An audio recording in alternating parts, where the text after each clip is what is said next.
What's going on, everybody? Happy Monday night.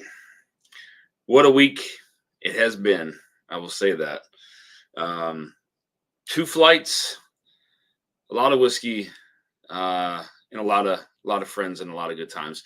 Cheers, you all, man. Thanks for all for being here tonight. This is it's good. We're not doing anything crazy, just cracking some bottles that I picked up along the way. Was gifted along the way, and yeah, just kind of recap what happened over these last couple this last week. So I am going to post a link in the chat if anybody wants to hop on. You are more than welcome. Would love if you did, but you don't have to. Let me post this in here. Paste. All right.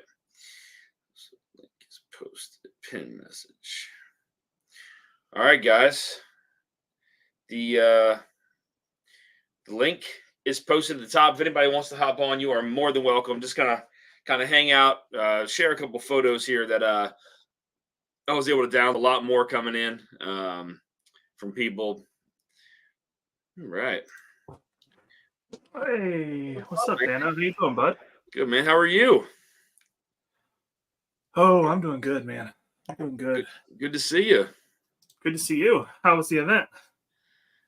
It's wild, man. Yeah. Wild, yeah. It was a lot of fun. It was more than I thought. It's really weird to think back and some 7 months ago, all this stuff was being planned, and then it's over in a matter of a couple hours. It's the weirdest thing, but I mean, Kim, the entire board, but Kim really put her heart and soul into that, like that entire event. I couldn't have done it. I can't plan out events like that. It just takes a lot of coordination and coordinating things, and my hat's off to her for that. I just couldn't imagine. It's a unique skill set. Oh my God. Just to piece everything together, but yeah, I'll kind of go through the night. I have a couple of bottles here I want to crack open. Some from there. I couldn't, so I flew down with 3. I flew down with a 24-year-old Heaven Hill. It was low proof. I forget what the name of it is. It was some kind of, what's going on, bud? What's up, Adam? Cheers, y'all. It was some kind of I don't know. Adam might know what it was. I can't remember the name of the company of that Heaven Hill 24-year. Oh, yeah, it had a weird like UFO label, Area 51 label on it, but brought that down. I brought the rest of that Cascade down, and then what the hell else did I bring down? Oh, the Michter's 17 toasted rye. Oh wow. So I brought that down, and then I brought some samples of some stuff down as well. But then I flew back. Well, Adam has some of my bottles that I couldn't hold anymore. I flew back with flew back with 3, I think, or 4, and then Adam has 3. So let me say hi to a couple people here in the chat. Really quick. Travis Robeson, cheers. Here comes Dan Minnick. Cheers, man. Good to see you, Travis. Top Dog in the house. Cheers. Dave Vogel saying cheers, my friend. It was great. It was great to meet you, Dave. So I was able to meet Dave. Dave met up with 21090, myself on the live stream when we were in Kentucky. The first go around, he was able to meet up with us and have a couple pours. It was really nice to meet Dave. Great guy. Went out to eat. I don't know what I was thinking, but we went to Merrill's and I ordered like all 8 tacos, and I don't know what I was thinking. I thought I'd be able to finish them all, and I failed. I left 2, but. Russell in the house. Cheers, man. Good to see you. John Cloud. What's up, buddy? I'm happy for you that you failed. Oh, yeah. Equal Opportunity Guns. Cheers. Good to see you. Todd Renninger. Cheers. Good to see you. Sandeep Chima. Cheers, my friend. Shauna Marie D is in the house. What's up, Shauna? Eric Gunderson. Cheers, my friend. Katie Turk. She's lurking. She's a lurking. What's up, Katie? Richie Z. What's up, bud? Tommy D's in the house. Cheers. Whiskey Nose in the house. Cheers, Marty. Tim Courtney in the house. Cheers, Tim. Biking Bourbon's in the house. What's going on? Roy Artist Cocktails. Cheers. Good to see you, man. JG. What's up, broski? I got some other people slowly rolling in here. But yeah, so a couple bottles here I want to crack. I'm going to crack one now and cheers with you guys. So this is an HK Young. We're going to crack the HK Young. Yep. This is so it's 6 years old. It is Kentucky Straight Bourbon Whiskey and a toasted barrel blend, batch number 1, 116.6 proof. I really like the bottle. It's a really cool bottle design. And these guys are out of where are they out of, Adam? Hopkinsville. Oh, yeah, there it is. Yep, Hopkinsville, Kentucky. HK Young. That thing got smashed at the bottle share. Yeah.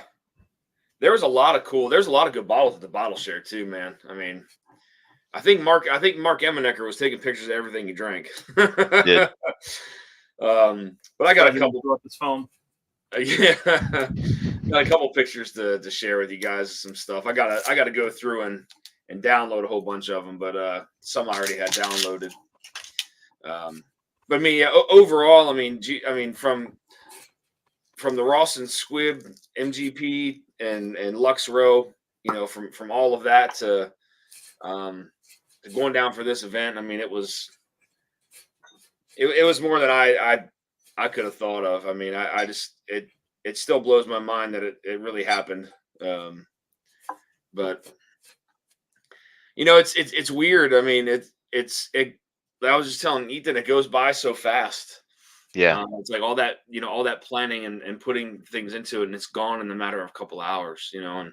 And but I mean, the opportunity to meet so many people and to put a name to a face was great. I really liked that and got to hang out with a ton of people and say hi to a ton of people. And I mean, it was truly more than I could have ever hoped for. So got a couple other people on there. Slapshot, what's going on, bud? Good to see you. Team Slapdick. What's up, Mash? What's going on, Jay? Good to see you, buddy. Cheers, Jason. Yeah, sure. Jason was the Jason was the MC of the event. He did an absolutely outstanding job. Killed it. Was just on point with everything. You could tell the past experience from it. You could tell as soon as he hopped on the stage. It was natural, absolutely natural. And I think everybody cried there at one point. I think everybody cried a little bit. Yeah, a lot. Everybody. Just cracked the barrels for 4 roses, and man, it's good already. Yeah, that is good. Philip Travis, cheers. I enjoyed meeting you and Adam this weekend. Yes, Adam does have a face for more than the radio. Cheers, buddy. Roger Randall, what's up, bud? Good to see you.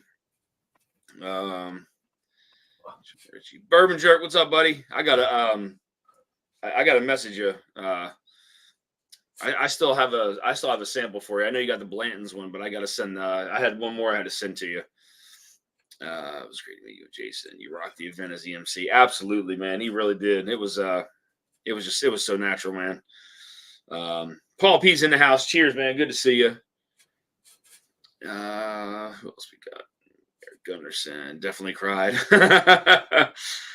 Yeah, it was one of those things, man. Larry 3R, cheers. Good to see you. There's no crying in bourbon. There's no crying in bourbon. a couple other people rolling in here. 40 in the chat, guys. Cheers to a wonderful, wonderful week, wonderful weekend. Cheers, you all. Thanks for being here. Adam, cheers. Ethan, cheers, buddy. Cheers, buddy. What are you sipping on? I got this a long time ago. I don't know how long ago. It's all dusty. It's probably moved a time or two. It's JW Kelly double barrel, single barrel. Double oak single barrel. Interesting. I remember it being relatively low cost. But I remember the first pop not being super attractive. So we'll see. Figure it's been a while to revisit it, you know. I'd reviewed a couple things from them, but I don't know where it is or what I did with it. That was a while ago though. Oh, it's right here. You know, is it the old Milford? Is it the double oak single barrel? Or you said double barrel single barrel? Double oak single barrel. Okay. Yep. Yeah, this one is cask 430. I couldn't remember. Yeah, this one is cask 9. Cask Jesus. Well, cheers, guys. Cheers. We need to get a little Danny Dugan shirt made for you. There's no crying in bourbon. That would be hilarious. If someone could make that, that'd be great. There's no crying in bourbon. Yeah, so I mean, the night, so Fred was in attendance. He was at Adam and I's table. Mike Hines and James from NBC, National Barrel Company, they showed up as well. Nice. Mike was at our table. James was at the table right next to him. I guess let me rewind a little bit. So Adam and I earlier that day or the day before, it's all a blur. I can't remember. We went to go hang out at Justin's House of Bourbon for a little while, and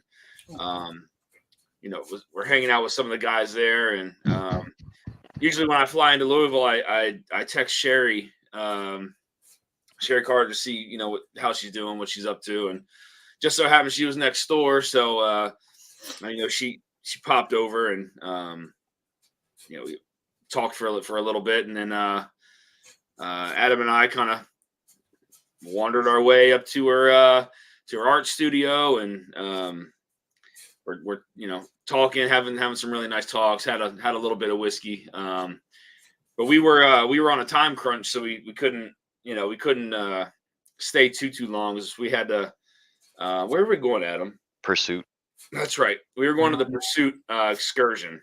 That's so cool. Yeah. It was hot. It was hot is an understatement. Hot was an understatement. In that warehouse, it was really hot. Got to do it in November. They had these giant fans blown in there, and it still didn't really do too much unless you were standing right in front of it. I mean, it was hot, but getting to hang out with Sherry was really cool. With there's a lot of stuff going on there, but kind of just sat and talked for a little while and drank some whiskey with her. And I told her, I said, there's been a handful of people that had dropped out of the dinner. Like Bernie wasn't able to make it to the dinner. Jerry from Hard Truth wasn't able to make it to the dinner either. So there's a handful of people who couldn't make it. So there were some open spots, and said, hey, I'd really love if you could make it to this dinner. You're not intruding. Like there's plenty of space, plenty of room. And she was like, I'll think about it. And, but yeah, I mean, she wound up going. She brought Lisa Whitaker from wow. When she was with Widow Jane. So who's she with now? Nobody right now. She wanted to take some time off. Okay. Go and enjoy her fishing. She loves fishing, freshwater fishing, and with her grandchildren. And so that's what she's doing right now. She's relaxing.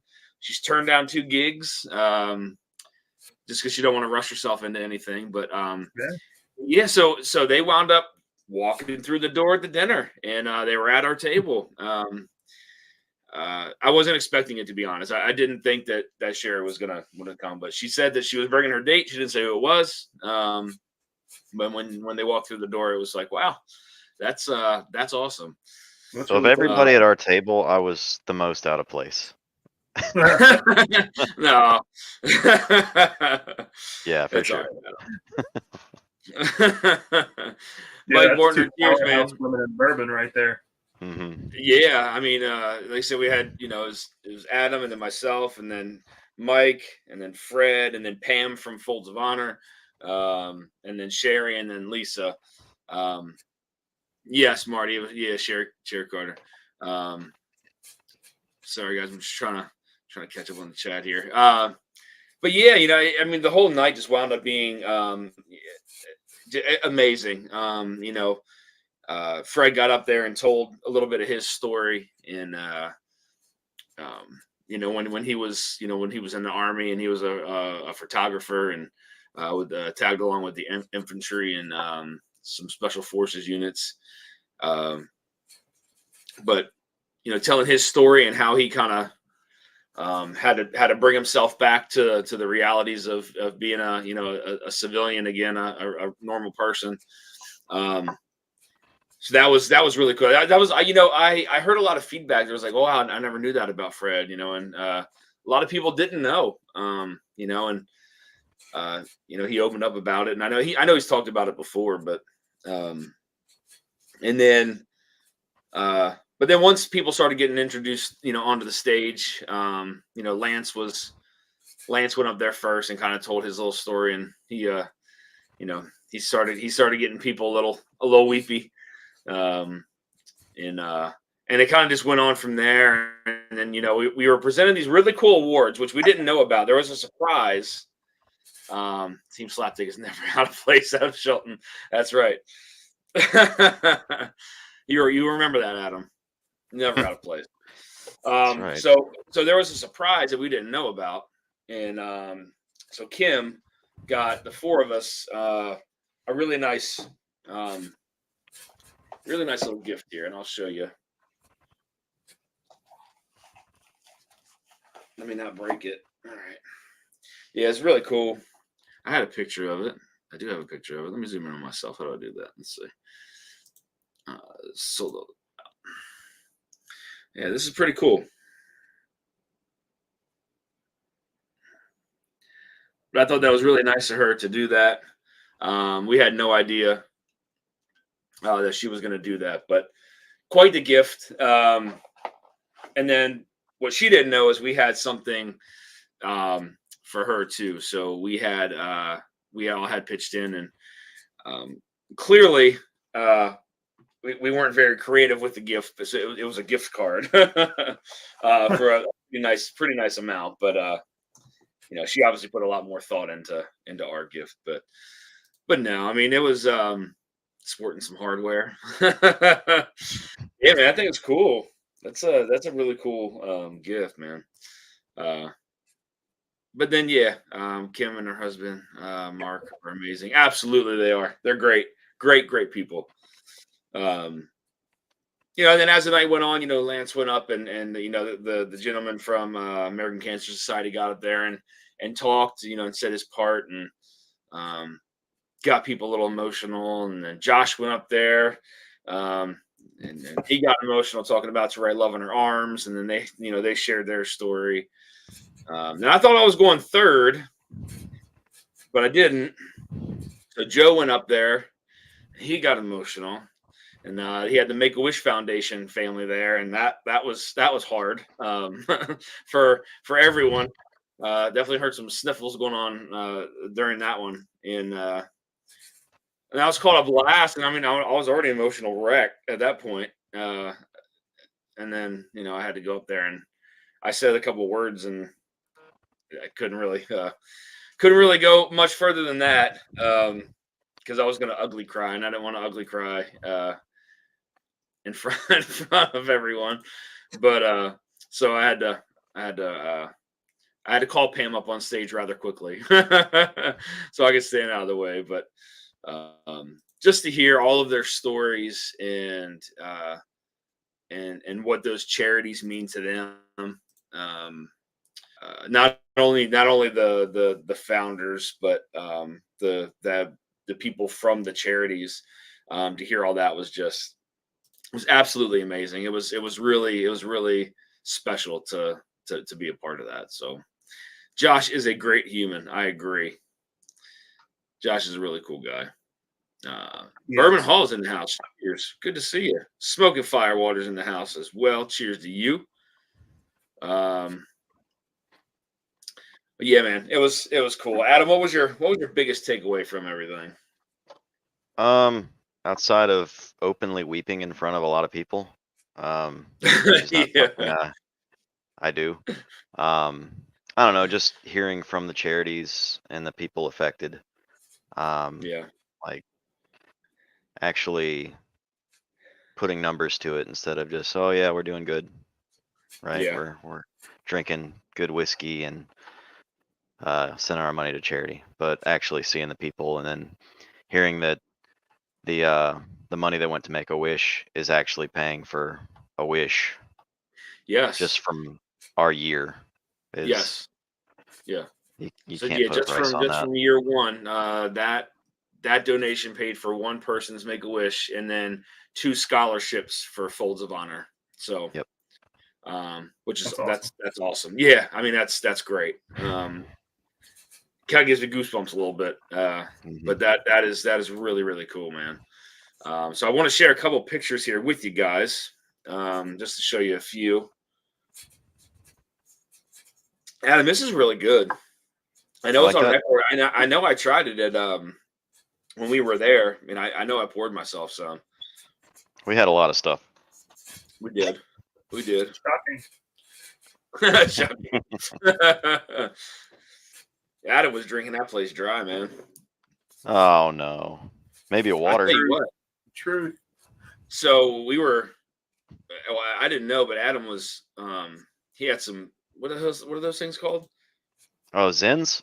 Zins. Oh goodness. All right. So so I know the one night we had a couple in us already, and I was like, you know what, I'll try one. Boy, let me tell you, that put me down a different road there for a few minutes. yeah, that was quite the quite the buzz I had there. I remember. So I know David doesn't really hop in here too often, but it was the last night.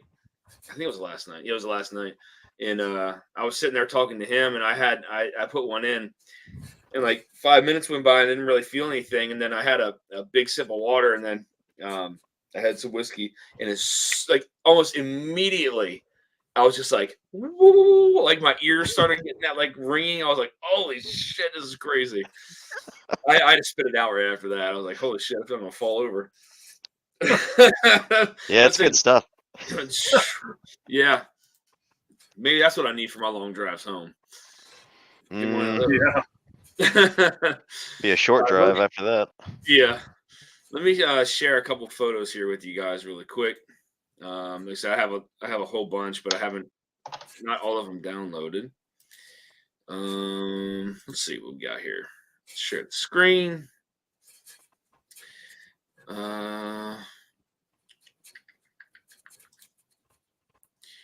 That's one. Where's the rest of them? Can you guys see that? It's cool to hear the stories from the or hear of the stories from the event. It's really cool. Like that's what we all kind of hoped for from Barrel for Hope. Mm-hmm. Yeah, I thought it was. I mean, just the whole thing just went. It was amazing, man. So that was the pick we did at Starlight. Can you guys see that? Mm-hmm. Yep. You can. Okay, I'll make sure. Yeah, so that was the group that we had with us. We didn't do the barrel pick in there. We actually did the barrel pick in like one of their like dining halls. And so they had the 4 barrels set out, and then there was these. Kim had these like these little custom cup holders made for the samples, and so she made those. And then we went to each station, and they poured your sample into the cup. and then we kind of did our barrel picks that way, and then we did it by vote, old paper vote, and so out of the 4, so we had a single barrel bourbon, we had a double oaked bourbon, we had a honey. Was a honey French Yeah. oak, Adam, or was it just I think honey? it's just honey. Honey. And then we had the Tastes like blueberry just port. honey. Yeah, and then we had the blueberry port bourbon. And so in first place was the single barrel. The single barrel beat out all 3 of the others. It was fantastic.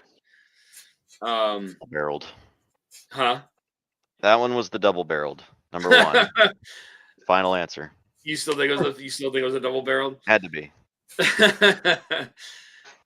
Oh, that's not a picture. Where's the picture? They down here. Oh, that was from the Fraser. Yes, the Fraser Museum. Adam and I went into there after standing around at Michter's for a little bit. Let's see. Trying to get a seat at the bar. Oh, we got right in. Look at that. Good. Look at my date. Where? You guys? What? Oh, you guys can't see it? We still see the barrel pick. Oh man, why?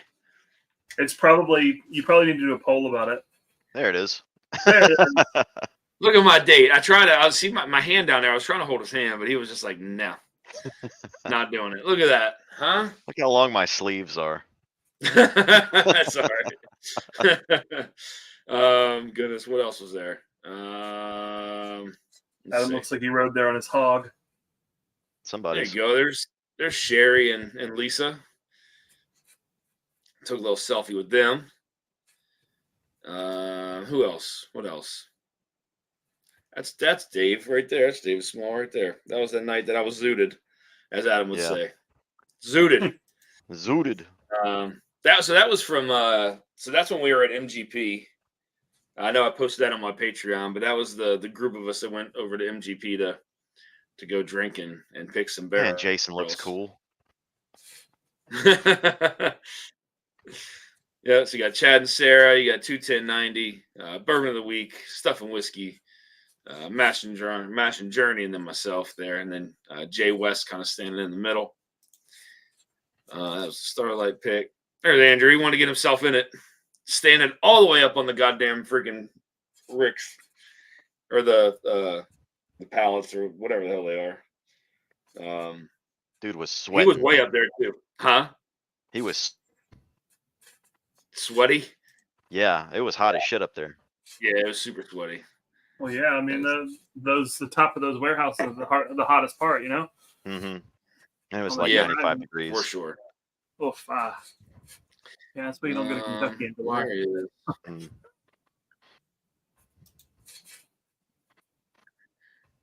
Come on. There he is again. Don't That's my date. Swipe too far left because some other pictures I snuck in there.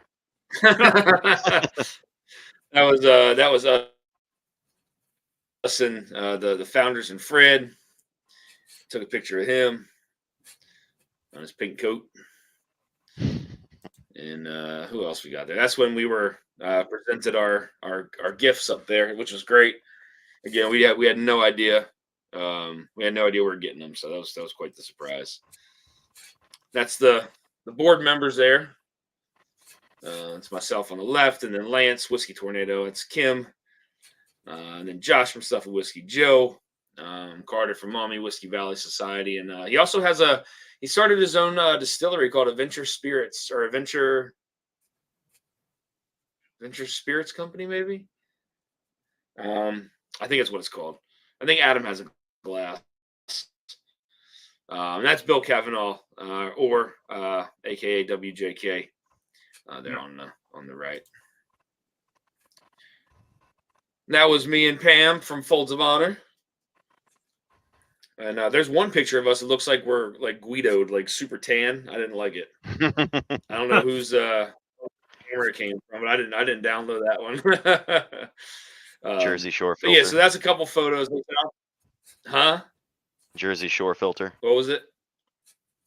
Jersey Shore the filter? Jersey Yeah. Shore filter. Yeah, it was. We were all super freaking orange. There's David Small in the chat. What's up, David? Not everyone can pull off a seersucker. That's very true. It does take a special kind of man to pull that off. It sure does. It sure does. Burnhall. What is Zen? Larry 3R says, what is Zen? I think they're nicotine pouches, Larry. Yeah, it's nicotine salts. JG, when you said Zen, I thought you said Zima. No Zima was present. That's Can a you lot say of that people for doing sure? it. Yeah. Huh? Can you say that for sure? Well, That was all no. Topo Chico. Topo Chico. It was funny. So Mike from Nashville, they both came in, and I mean, they weren't like super dressed, like up in suits and stuff. And Mike was like, man, y'all didn't tell me this is a dress up event. So I got some really nice suits at home. And he had just like a little like button up polo and jeans. He was like, now I feel bad. But one of the coolest things that they did was towards the end of the night. And it was in a special announcement. And I guess he had partnered with Josh, and he said that they're going to donate the next barrel completely to Barrels for Hope. So that's awesome. We'll have another barrel from MB. Yeah, I mean, I thought that was extremely generous. So they're going to donate an entire barrel of NBC to the charity again, which is freaking outstanding, man. Those guys are so cool. Not everyone, sorry. Yes, Venture Spirits for Joe Carter, amazing. Yes, and Gin Vodka already can't wait to see everything else he does. Yeah, that's pretty cool. I didn't know he had gin and vodka out already. Interesting. I might have to reach out to him and see if he can send me a little bit, and I'll sip it on the channel. But it is really cool, though. I mean, for him to go and open up his own thing. I mean, that's awesome. That's awesome. Yeah. I love Joe. But I am going to do a giveaway tonight, guys, and if you're more than welcome. I figured I hadn't done one in a little while, and I was gone all this past week, so we can do a flight that I have here. So we can do it'll be 5 samples. It'll be the 5 that I'm going to drink tonight. So it'll be the HK Young. So I'll give you guys a sample of this to try. Again, it's an up and coming brand. Again, out of Hopkinsville, Kentucky. Toasted Kentucky straight bourbon whiskey. Again, it's 6 years old, 116.6 proof. So I'll do a sample of that. The next bottle I'm going to crack open is a Green River pick. Cheers, buddy. That's what I'm drinking. Is it? Oh shit. Yeah, the Hickory. Yes, this is the Hickory. So this was a Green River pick that they had at Justin's. That was 131.4 proof, and it is delicious. It is really, really good. So we're going to crack that open. So that's going to be part of the flight as well as a sample of the Four Roses that we did, the OESF 11-year 1 month. OESF 11-year 1 month. So we're going to throw a sample of that in. 124.4 proof. And then we'll do a sample of the Nashville barrel from the Barrels for Hope. So I'll do 2 sets of samples. And we'll do some more of the 1993 Blantons as well. So I'll try to type all that on the screen. But that'll be thank you, man. I appreciate that. Yeah. Thank you. So to clarify, sorry, but there's a little bit of delay, so I apologize for talking over you. So HK Young, Green River Single Barrel, Four Roses, OESO, NBC Barrels for Hope sample, and then 1993 blends. It's the Four Roses OESF. OESF, gotcha. Yeah, OESF. And then the Green River HK Young, the Barrels for Hope Nashville Barrel, and then the 1993 Blanton's. Okay, cool. Josh Fritz, what's going on, man? Good to see you. Daniel Berry Sports Highlights. What is up, bud? Good to see you. Thanks for stopping in here. Joe's Gin is citrusy and delish, and I may have to crack my hickory. Yes, Dave, do it. Do it. Pour some more.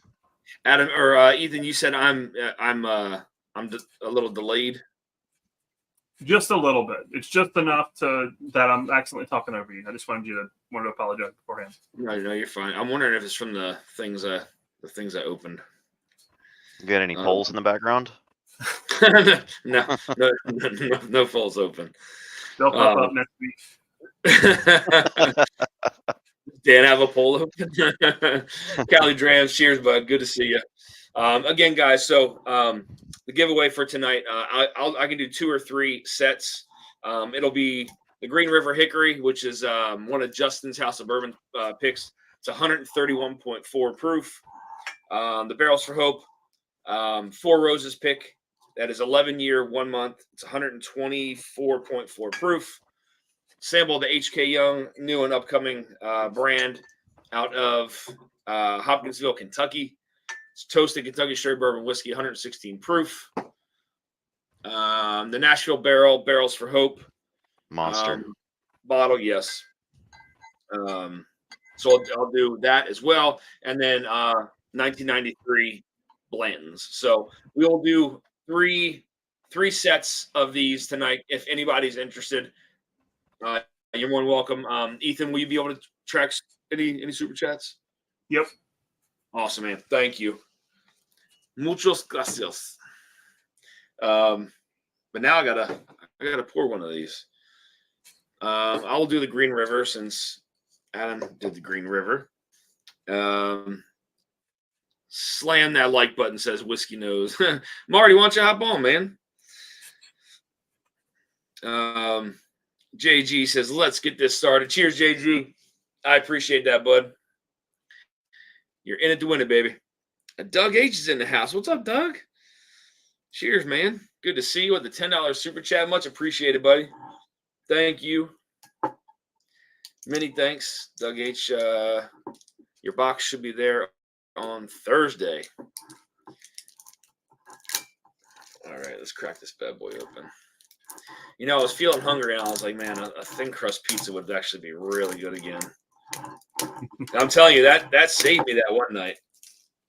I would have been a hot mess, man, had I not had that thin crust pizza in me. That was the bottle kill night. That's what it was. Yeah. Oh yeah. That was a bad move on my part. I'll throw in a 2-ounce sample of the Smoke Eye Hill barrel proof bourbon, says Eric Gunderson. Oh, wow. He's going to throw some of that Smoke Eye Hill in there. Much appreciated, man. Thank you for that. Hell yeah. Much appreciated. Appreciate that, Eric. Thank you, man. So on top of all that, guys, it's going to be a 2-ounce sample of the Smoke Eye Hill. Only one of those packages will have the Smoke Eye Hill in it, just for clarification. Well, where's my bottle at? I don't even know where my bottle of it is. That's bad. Well, I drank it. You drank it. I knew someone was over here before I left. I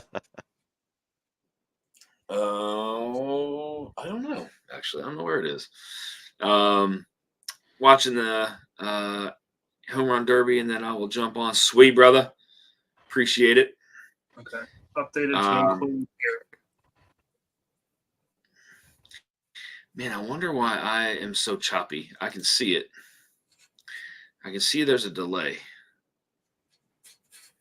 I don't know why it's choppy. That Green River was from the Railbird Festival, by the way. Oh, this one was? Yeah. Really? From Okay, what, that's Adam? cool. Mm-hmm. Oh, that's a good one. Where was it from, Adam? Railbird Festival. Railbird. Not familiar. What's Railbird? Isn't that a big whiskey event in Louisville? Okay. Music and whiskey. Okay. I can't wait to. I'm gonna bring something really nice in September, Ethan. When I see you, something I think you're really gonna like. Oh, damn. They had some big names. Who's Yeah, that? it's a music festival. Railbird. Oh, nice. Larry 3R with a $5 super chat says he is in it to win it. Cheers, Damn, I man. wish I'd Thank you so seen much that. for the super chat, buddy. You're in it to win it, buddy. The Whiskey Shaman, cheers, bud. Good to see you, my friend. The return of the Golden Glen. I have 18 more being made by Top Dog with a new logo on, and that's awesome, Marty. I remember this being a little spicy on the first sip, but then after that, it kind of that spice bite kind of dropped off. They had two Green River picks there. It was the Hickory and what was the other one? Yellow River, or Yellow Creek, or Yellow Creek, I think. Yellow Puddle. I don't know what the hell. It wasn't as good. Yeah, still good, just not as good. Yeah. But man, we sat around that bar and we drank. I don't know. We had some Fighting Cock 15 from 92. So pre-Fire Heaven Hill. Yeah, pre-fire. Mhm. Yep. Yeah, that was really good. And that that's was pre-fire too. Yes. Yeah. It comes back to 78, 70, 77. 77. Yeah. Yep. I was told there would be no math. Yeah. What were they charging for the two Green River picks? 69? Oh, yeah. I think, right? 69? Yeah. $5 a pour, though. Yeah, it was $5. Yeah, $5 for a little pour of any of their picks. So they had a 4-gate. Mhm. They had a 4-gate. They had was that a Mackenzie? Is that what it's called? Mackenzie? There was that red label one. I thought it was Mackenzie. Red label or yellow and yellow? It was red. I Okay. swear it was a Mackenzie or something like that, but It maybe be. not. Maybe The Mackenzie that I'm aware of is the Bottled and Bond, and that's out of it's a yellow and blue label, and that's out of Finger Lakes. Gotcha. Oh, yeah. They had a Knob Creek. Tim Cornet with a $5 super chat. Appreciate you, Dan. Awesome job. Thank you, Tim. Much appreciated, man. Top Dog with a $10 super chat. Count me in. You are in it to win it, my friend. Again, guys, three different giveaways tonight. One of them will have a 2-ounce sample of the Smoke Eye Hill in there as well. So they had ordered one of the guys there had ordered like 17 tacos or something like that, or 20 tacos, and that was Terrence. Terrence, yeah. You guys want some tacos? We're like, yeah. So we hopped back in a little like secret looking room, and that wasn't really a secret looking room, but That was had the some speakeasy. tacos with Miriam. Mm-hmm. Dan's Instagram buddy. Yeah, she knew who I was. I was like, get out of here! How do you know who I am? I'm freaking nobody. What do you mean? She's like, I've seen you on Instagram before. I was like, what? Are you kidding me? Lance, cheers, man. Good to see you.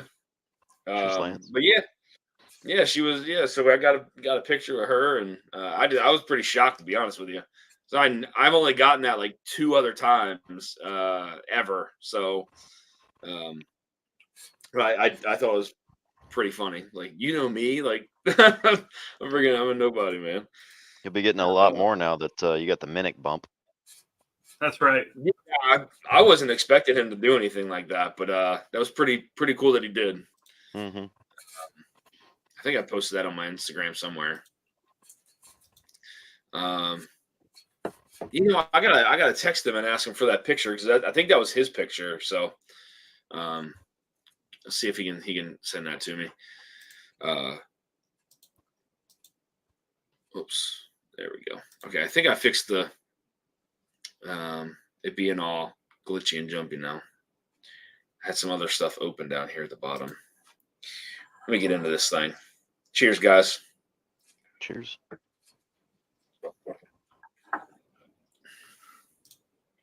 See, that's not as spicy. I don't know why that's not as spicy as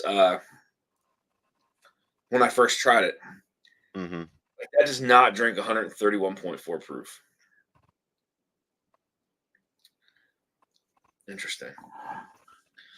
That's damn. That's freaking good. Butterfly. Mm-hmm. There's no crying in bourbon. It does see Dan Dugan. The Triple D. Yeah, Ethan, I want to show you what I want to bring, but I'm not. I have to stop myself from showing you what I want you to try.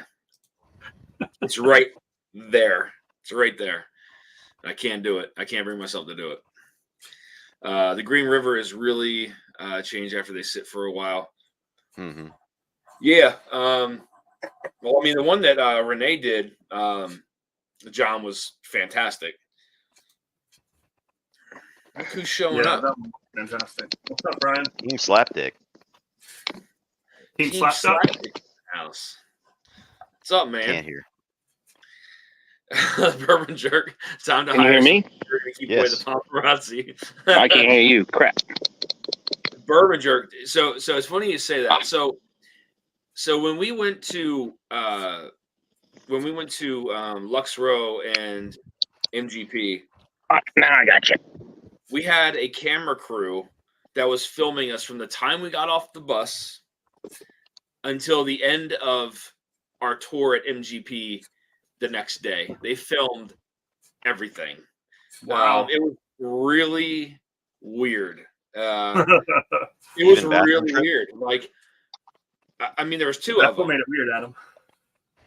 There was two of them, and they filmed us like walking into the distillery, and they filmed us like walking on the tour to the rick houses, and they filmed us while we were eating and then tasting all the samples, and then like back to the car, and then the next day they showed up at MGP, and I was like, wow, okay, same thing. Through every single room we were being filmed, and then who, I don't know if it was Jason or someone, was like, are they going to film us eating dinner? and they were like, no, but I think they did. I think they were off to the side. I think they were filming us eating dinner. I swear to God. What the? It was awkward a little bit because like you don't want to look directly at the camera.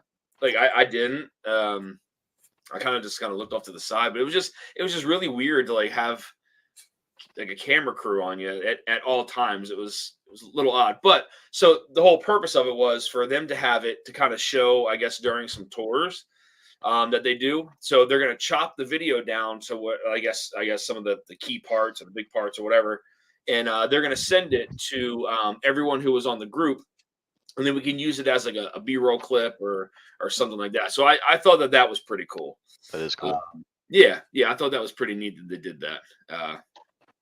You're going to be in their promos, man. It could be. I'd be afraid to fart. I know, right? Or say something that you shouldn't. I mean, I'm sure they probably cut all that out, but I think ripping one on camera will be pretty special, man. I'm not gonna lie to you. How you gonna react on that reality show you tried out for? I know, right? Oh shit, Dusty Dan Dugan's mail order bride. No, your reality TV name would be Dirty Dan. Dirty Dan Dugan. Yeah. Real drunk All right, wives of Lawrenceburg. I've got Oscar. I will tell you what, though. Light lap rapper. So the night of the event, Adam and I were upstairs. We dressed each other, and I told Adam, and Adam, I think most of you on here know that I run pretty hot. And I told Adam, we were sitting up there and we had our suits on, and I was like, dude, I'm sweating already. Like, this is bad. And our room was fairly cool-ish. It was like, we set it for 65, and I don't think it was a true 65. But I was starting to sweat a little bit. Dan, you're flying from Middle Island 3. Oh my God, I totally would. I'm naked and afraid. I'd probably do that, man. I'd probably lose a little weight. It's probably a good idea. So I was, you know, and I was nervous too because I mean, I'm not a public speaker. Like Joe got up there easy. I think they all got up there easy, and I got up there, and I was like, I'm beyond nervous at this point. But I'm serious. Like so during the event, or during the event, like I told Adam, I was like, dude, I'm soaked. Like the back, if I took my jacket off, people would be like, what the fuck happened to that guy? Um, it was like my entire shirt was drenched completely.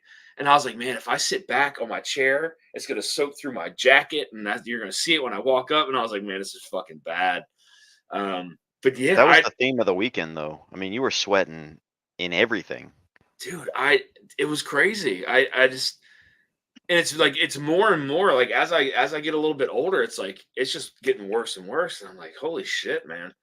But it was really, really bad. And I remember so once the event was over, I remember going up to the room and changing once we were going to the rooms for the after parties of the bottle shares. And man, I was like, I took Sherry and Lisa home. Well, I didn't take them home, but okay.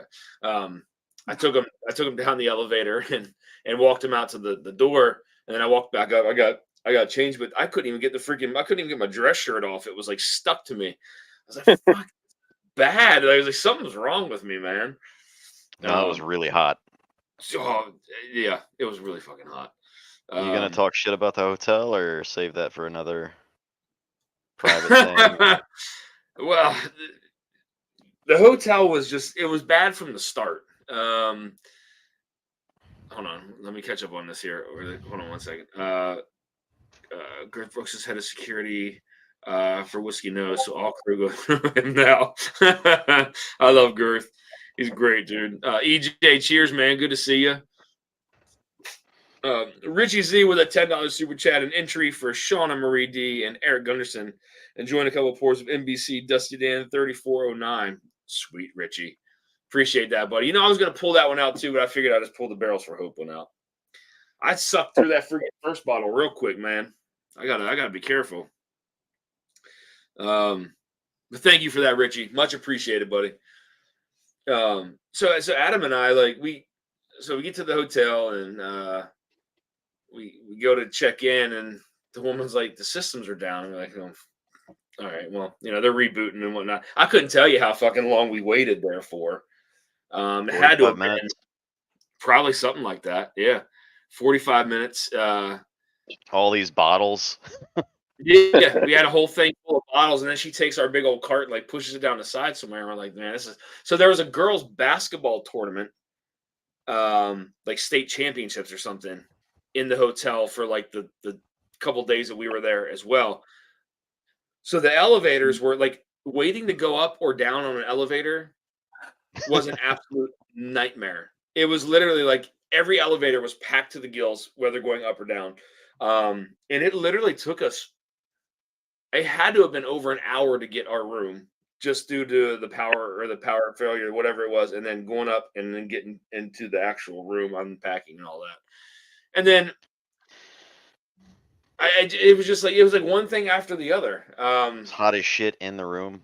It was hot as shit in the room. They had it at 76 or something like that when you walked in there. Muggy. It was 95 degrees out, so it didn't feel great. So we had to turn it all the way down to 65 and blast the fan on high. I'm trying to think what happened next. More elevator issues. Oh my God! They changed our room key. Yeah. So. Yeah. So was it the first? Yeah, it was the first night. No. Second. So night. the second day we were there. Huh? Our first full day there, they kicked us out of the room. Basically, said it was empty. They changed our room key. Yeah. So we waited like 20 minutes to get up, and we couldn't get in the room. And this was right after Starlight. Yeah. So we're hot and you know want to take our shoes off, but can't get in the room. So Dan goes downstairs.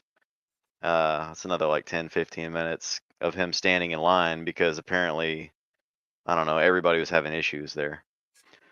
So he comes back up and we finally get in. They changed our key cards because they thought we had left or we had checked out or something. So I guess whenever because you had to handwrite our I reservation. had to or handwrite whatever. everything in there, like my credit card number, like my email address, my address, everything. I had to handwrite all of it in. He was like, "Oh well, the room's showing that it's empty," and I was like, "Honey, our stuff's still in the room. Like, what do you mean it's It showing better be in the empty?" room. Yeah. So luckily we came back up to the room after 15, 20 minutes waiting for the elevator. And we walk in and the TV's on, which we didn't even turn the TV on at all. No. And then they turned the fucking air conditioning back up to like 74 or 73, something like that. 74. Yeah. So we had to And they didn't crank take the all- trash out. Yeah, they didn't take the trash out. They turned our TV on and used our air. Who knows? They probably drank some of our whiskey too that was up there. Probably. Yeah. And so then it took, I swear it probably took several hours to get the air back to being cool from being hot. Mhm. And then so then checking out, they charged my wrong card. Because it was the one that I called with when I reserved it, and they didn't charge that one. I don't know how they got the other information. Unless I gave them two cards, which I don't think I did, but so they charged the wrong card. It was just all in all, it was an absolute nightmare. So I emailed the assistant manager, and she hasn't gotten back in touch with me. So I'm gonna send an email. So I'm gonna be a Karen for a day. Nice. I'm gonna be a Karen for a day, and I'm gonna see. Yeah, I was just angry, man, the whole time. Like, this is nuts. Well, maybe I was they in did the compass elevator, that one day you know, of like parking trash. Yeah, because we got a free day of parking. That was cool. that is cool. Yeah, I agree. Mash and Metal, Um, cheers, man. Good to see you. That sounds like Whiskey Weekend Batch 4. That was a nightmare. shit show. And at oh geez, what's that hotel, Adam? The Galt. The Galt House. Yep. Oh, didn't we walk by that? Yeah. Yep. Okay. Probably. It's right down there. But yeah, the elevators were such a mess because it was a similar thing, right? There was it was a big fraternity meetup and like big 1,000+ national people, right? Yeah, national chapter. So thousands of people.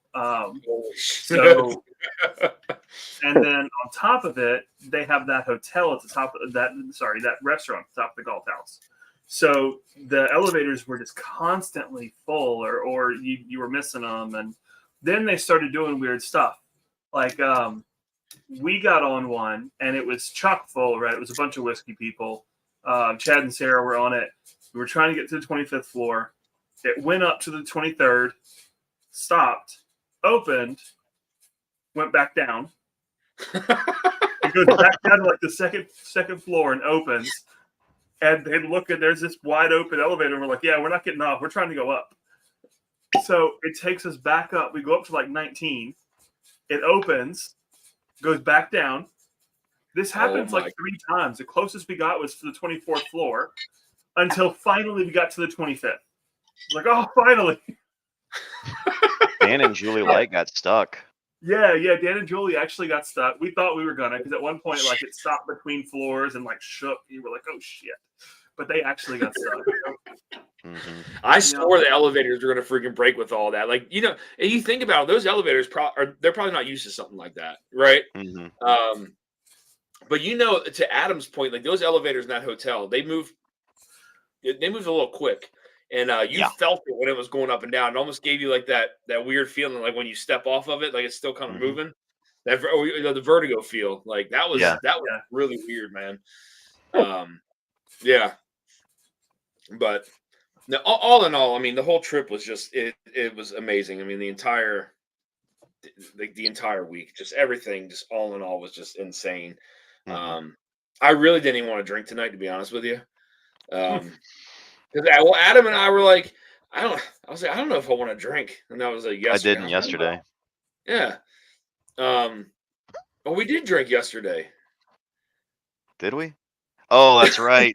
Yeah, I didn't drink when I got home. I was like, man, I don't know if I want to drink anything. And they were like, you want to go to Michter's? Like, yeah. Yeah. So we walked over to Michter's, and they so we were the first ones in line, and they didn't they were like, well, there's no special bottles right now. We'll let you know, but if you're here for a tour, come in, blah, blah, blah. So we were like, well, shit. So we walked down to They the wouldn't let Fraser. us into the bar Yeah. yet because it wasn't open Yeah. or something. Yeah. So we walked down to the Fraser Museum and kind of walked around. That was really cool. I'd never been in there before. And it's really cool to see all the old whiskey bottles in there. Holy shit. They got a ton of stuff in there. Man, that old Green River, Yeah. Oh, yeah. 16-year-old Green River. black as the night. Oh, sorry, Tim. Don't forget Whiskey Mountain's Alzheimer's event fundraiser coming up Sunday, 8 p.m. Eastern. Can someone post a link? I'm having trouble. I'm old. This means a lot to me and my family as well. Yeah, cheers, Tim. We can. JG got it. Okay, he did. Okay, I haven't scrolled down. Sorry, guys. Eric Gunderson with a $20 super chat. An entry for me, 2 for Richie Z, and 1 for Shauna Marie D. Eric Gunderson, you're a saint, sir. Much appreciated, man. Thank you so much for that super chat. You are in it to win it as well. That's going to be on my next coin. Coin actually fits on a glass. Is going to be in it to win it. Oh, man. Yeah. I like putting Actually, mine in the freezer and then using those as like whiskey stones. that's not a bad Like, idea. Uh, That's an the sticker interesting peels idea. a little bit. Especially but, mine, you because know. mine falls right to the freaking bottom. So, chill the whiskey a little bit. I'll post in a few minutes. Gotcha. Why is my mouse being funky? There we go. Yes, thank you, JG. Thank you for doing that. Richie Z and JG being super mods tonight. Yeah, so we went back to Michter's. We went up to the bar and we hung out. We had like an hour and a half or 15. something like that. Yeah, hour and 15 minutes to hang out, and so we grabbed ourselves a flight of the bourbon flight, and it was the Michter's US one, right? That was the Michter's bourbon. It was Bourbon. the M10 bourbon. Yeah. Barrel strength, and then the bomb burgers. Yeah, and for me, I mean the M10 was probably the best. Yeah. Yes. Don't know if that was last year's or this year's. Not quite It's sure. probably fucking last year's, considering their gift shop. Yeah, so they released the 2-pack of the Shanks and the bomb burgers, and I was personally thinking it was going to be the 2024. Yeah. But it wound up being last year's release.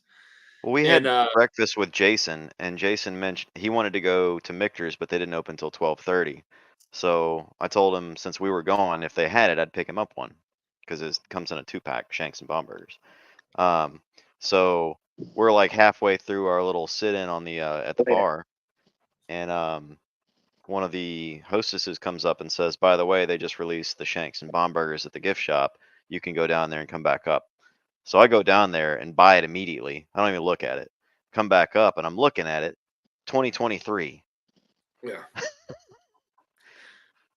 Last year. And I know the new ones are out. I know the new ones are out because I've seen them. Yeah. They're just moving old stuff. Yeah.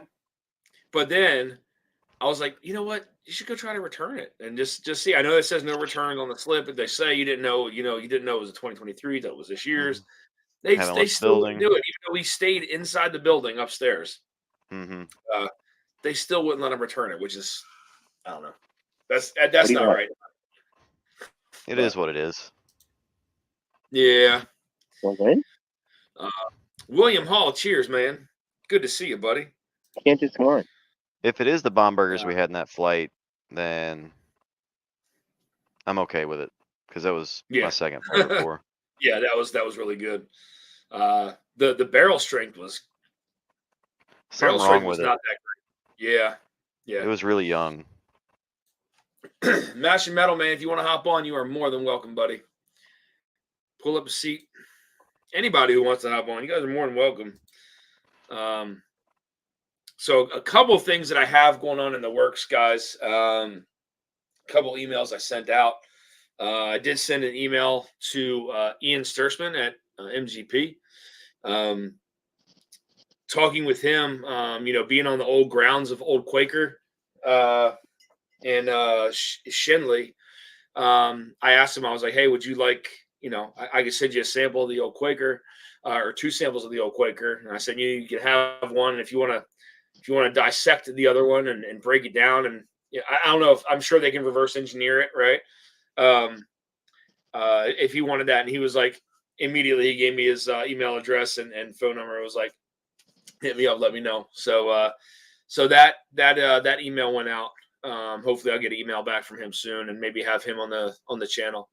And then a couple other folks. So Sherry expressed some interest on coming onto the channel here soon to talk about something maybe up and coming that she's looking to get into. Probably just can't do it right now. So I might have Sherry on the channel as well. So we'll see. We got to Quaker talk new to release. a ton of cool people. It was incredible. Yeah, Like, I a lot of agree. industry I mean, folks. yes, a lot of industry people. It was really cool. I mean, it was the whole time we were down there. It was awesome, man.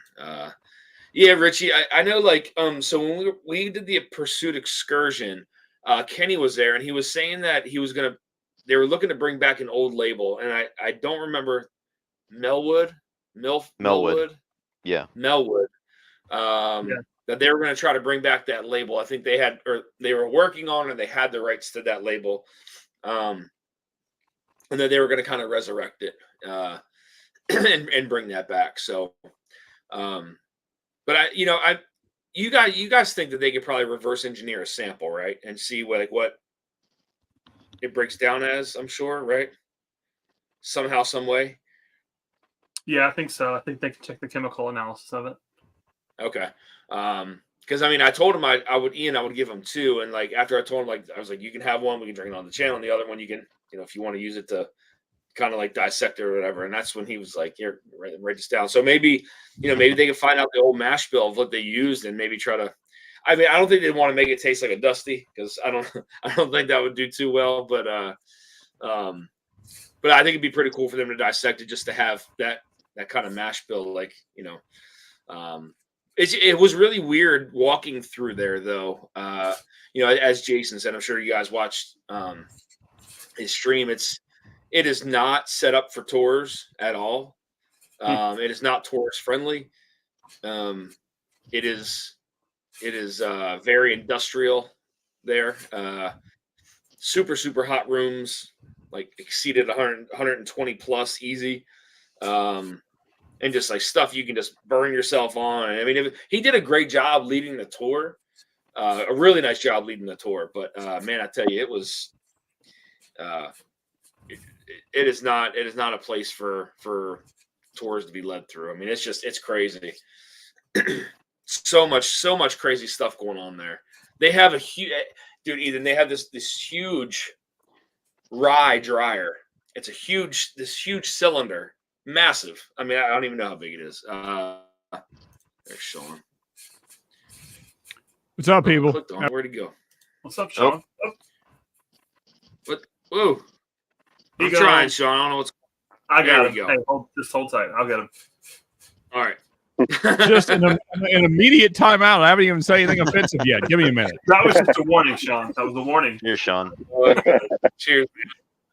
What's Believe up, me, there's Vic? plenty of offensive things that we could talk about right now, and I haven't even tried yet. But this so that's Ian was saying this is kind of what allows them to produce more rye than a lot of people. I can't even tell you how big the freaking thing was. I mean, it's probably as long as some freaking houses, and it's just a huge cylinder. And it just spins and spins and spins, and it dries the rye out till it's about 10% moisture, and then they go and put it into the silos. But man, being looking at that, and there was like all kinds of wires and pipes that are all sitting around, and I was thinking to myself, if that thing were to shut down somehow, how the hell would they go and fix it? Like if it needed a new part or anything, like how could they go and fix that? Like it's so big. But to be on the grounds again of like where Old Quaker was, the old Quaker here, and then Shenley, it it's really weird to think about how old those buildings are. Like a large hay dry. Yes, it was. Yeah, Adam. You know, I got to say, Dan, just listening to your stories, like as a whiskey guy, I'm not the biggest MGP fan, but as a whiskey guy, I was quite envious of your guys' trip. But after hearing your experience, I'm less envious. I mean, it was cool. Like the tour. They're not used to giving people tours. Like we were literally the third ever group to go in there, ever. And so that's all very new to them. But I mean, he led the tour very well, but it was butt ass hot, man. I mean, there was rooms in there, like I said, I mean, well exceeded 120, and walking through there got very difficult to breathe. Yeah, like yourself, I run hot as well. I mean, I'm pretty much always sweating. So being in a hot hotel room would almost ruin the whole experience for me. Like just that in itself.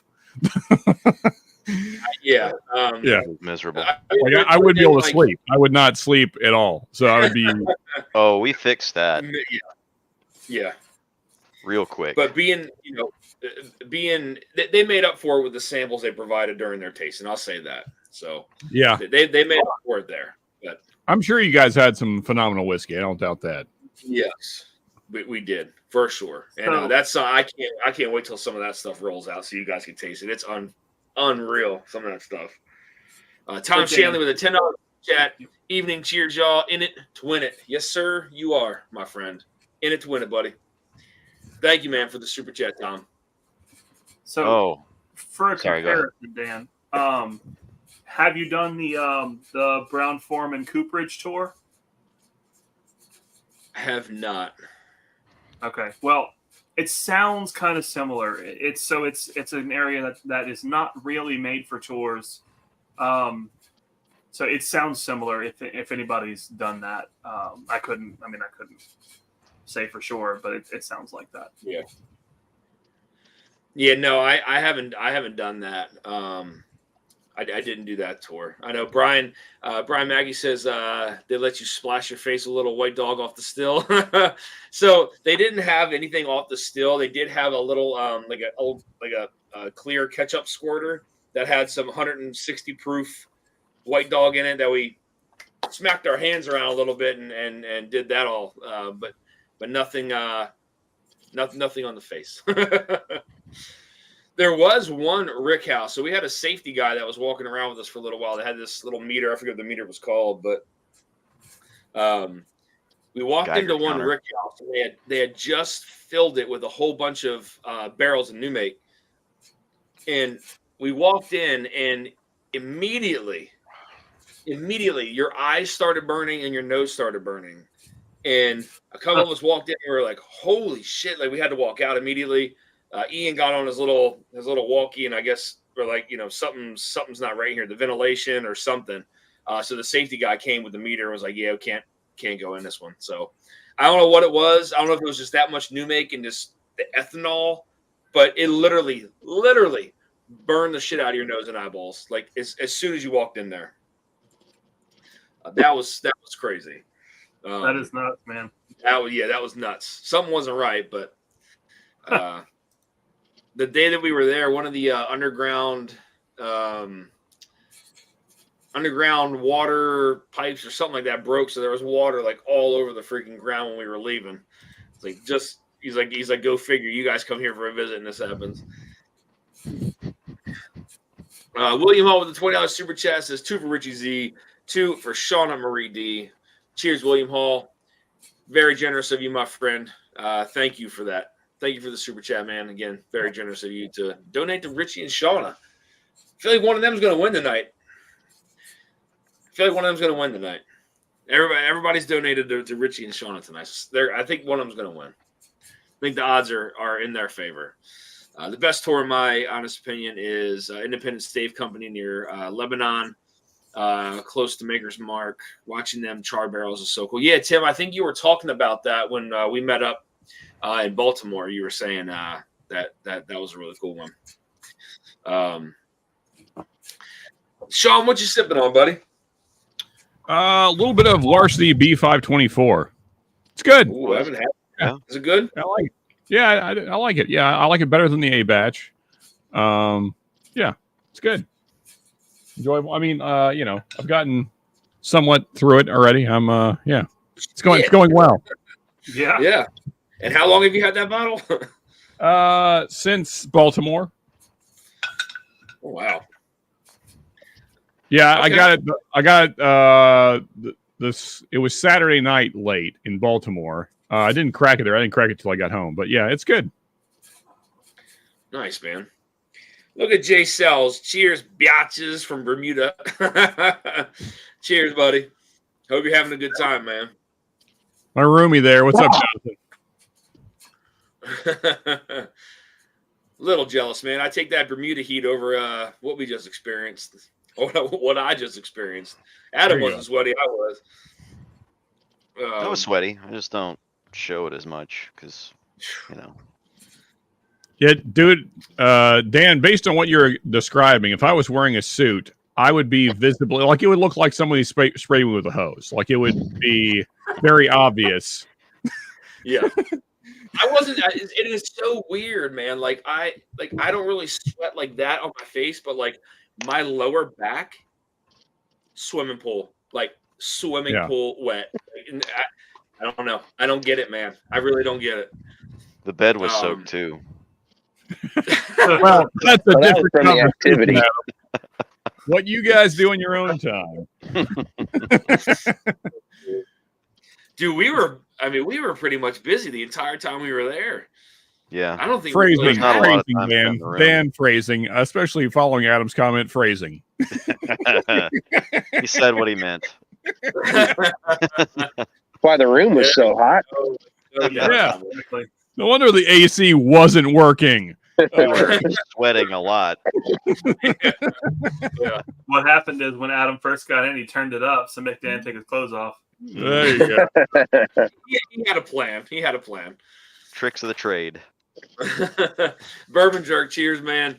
Thanks for the $10 super chat. It says another one for Richie Z and Shauna Marie. Rigging it for him. Cheers, man. Thank you, buddy. Bourbon Jerk, I actually owe you. It's the sample of the Smoke Eye Hill. I sent you the Blantons. I forgot to add the Smoke Eye Hill to it, so I will get that out to you before I go on vacation. So I had it written down. I was like, damn, I forgot to send it with the Blantons, man.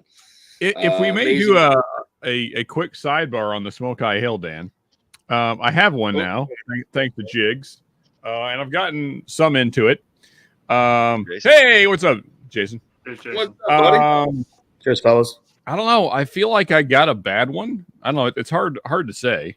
Now, I know this is going to sound insane, but I expected this MGP to not taste like MGP based on how everybody was freaking out about it. But it tastes like MGP. So, even with having blue corn in it. well, I mean, so I will give you, there is like this, I would say a slight spike of dark fruit notes, kind of mid palate. That's kind of interesting, a little bit different than your standard MGP profile. And there's a little bit of extra spice on the back end. That's kind of interesting. I don't know if it's enough to warrant whiskey of the year kind of territory, but it's a little different. Yeah. It's not bad. I don't think it's bad. I just, given the hype, I guess I was let down. What barrel do you have? Let's see. Barrel proof is 131.4. Where is the barrel number? Is that on the bottle? Or no, I meant you said 131.4. Yeah. Oh, like I said, it's fine. Like I don't dislike it. It's just I don't know that it's different enough to make me real excited, I guess is kind of where I'm at. Yeah, when I tried mine, I mentioned it's too early to tell how much batch variation there is between bottle to bottle, where there just hasn't been enough out there yet that people have tried. So if the one that was sent in that, won Ascot Awards, if that was like a sweet spot or a sweet batch compared to some of the other ones, it's too early to know that yet, unfortunately. So yeah. I would have liked to seen more of the blue corn influence, and I can't say that there was a ton in my particular bottle. Yeah, it's hard so- to, you know. I asked for the mash bill, but they didn't disclose any of that information. So I heard someone who had a 131.0, and then who just Eric Gunderson's is 131.7. So yeah, there's definitely some batches out there. Yeah, mine is 100. Mine is 131 on the dot. And to Eric's point, yeah, the cork is cool. Yeah, that's a hefty cork. Yeah. Yes, it is. Keith Thompson, what's up, buddy? Good to see you, man.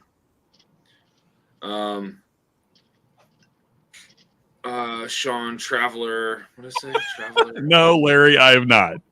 As you know, I haven't because I talk shit about it all the time. Yeah. Well, I had a sample from someone else. So I have had some. I would never buy a bottle because who would? I know Sean loves Traveler. Don't lie. I mean, you know what's so weird about it is, like, I like Chris Stapleton, but he's an alcoholic. I mean, like, you know, admittedly went through rehab, all the things. So, like, having an alcoholic pick a whiskey is kind of funny. I mean, I kind of doubt he had anything to actually do with it, like zero at all, since he's in recovery. So, Yeah. Yeah. Jay, how would you rate your overall trip experience this past weekend, man? The Barrels for Hope, or even the couple days before that at MGP, because it's been a blur. Yeah, I don't even know. Yeah, I don't even know. the entire week. I mean, that's I there don't was. Yeah, I don't even know what day it is anymore right now. Just, No, I yeah, was telling them. it went from epic to even more epic. It went from like whiskey nerd epic to whiskey community epic, and to see the impact that you guys are making from Barrels for Hope.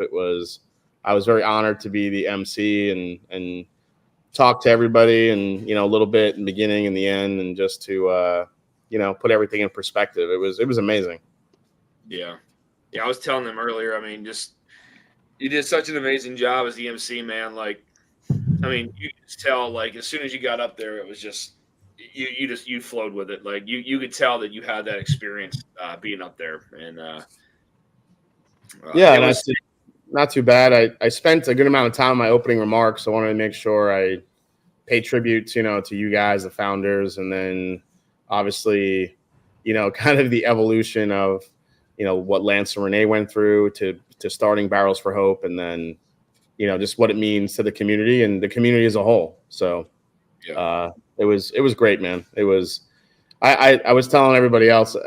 So Adam and Dusty know this, but I'm sure Ethan and Sean will get a kick out of this. So I'm pretty used to, like, being around. I've only met Lance a couple times, but I know he can, get a little bit weepy. So between him and Josh, I'm like, I knew those guys were crying. I'm like, okay, you guys aren't gonna make me cry. I'm done. Like, you're fine. You cry all the time. Bunch of crybabies. But Dan hits the stage and gets up there and fucking starts. He can't even get 5 words out. And I'm like, you son of a bitch! Here it comes! Here come the waterworks! So Dan had a riveting speech, huh? Well, no, honestly, like I've known Dan the longest, probably out of I've known Dan since I started the channel. I've known Dan. He was one of the first ones to kind of reach out, and we went on a trip and we shared whiskey and that shitty hotel in Louisville we stayed at. It was awesome. So so I don't know, seeing him get up there and never really seeing him break down like that, that got to me, because I was like, oh my God, Dusty's losing it. Like, here it comes the waterworks.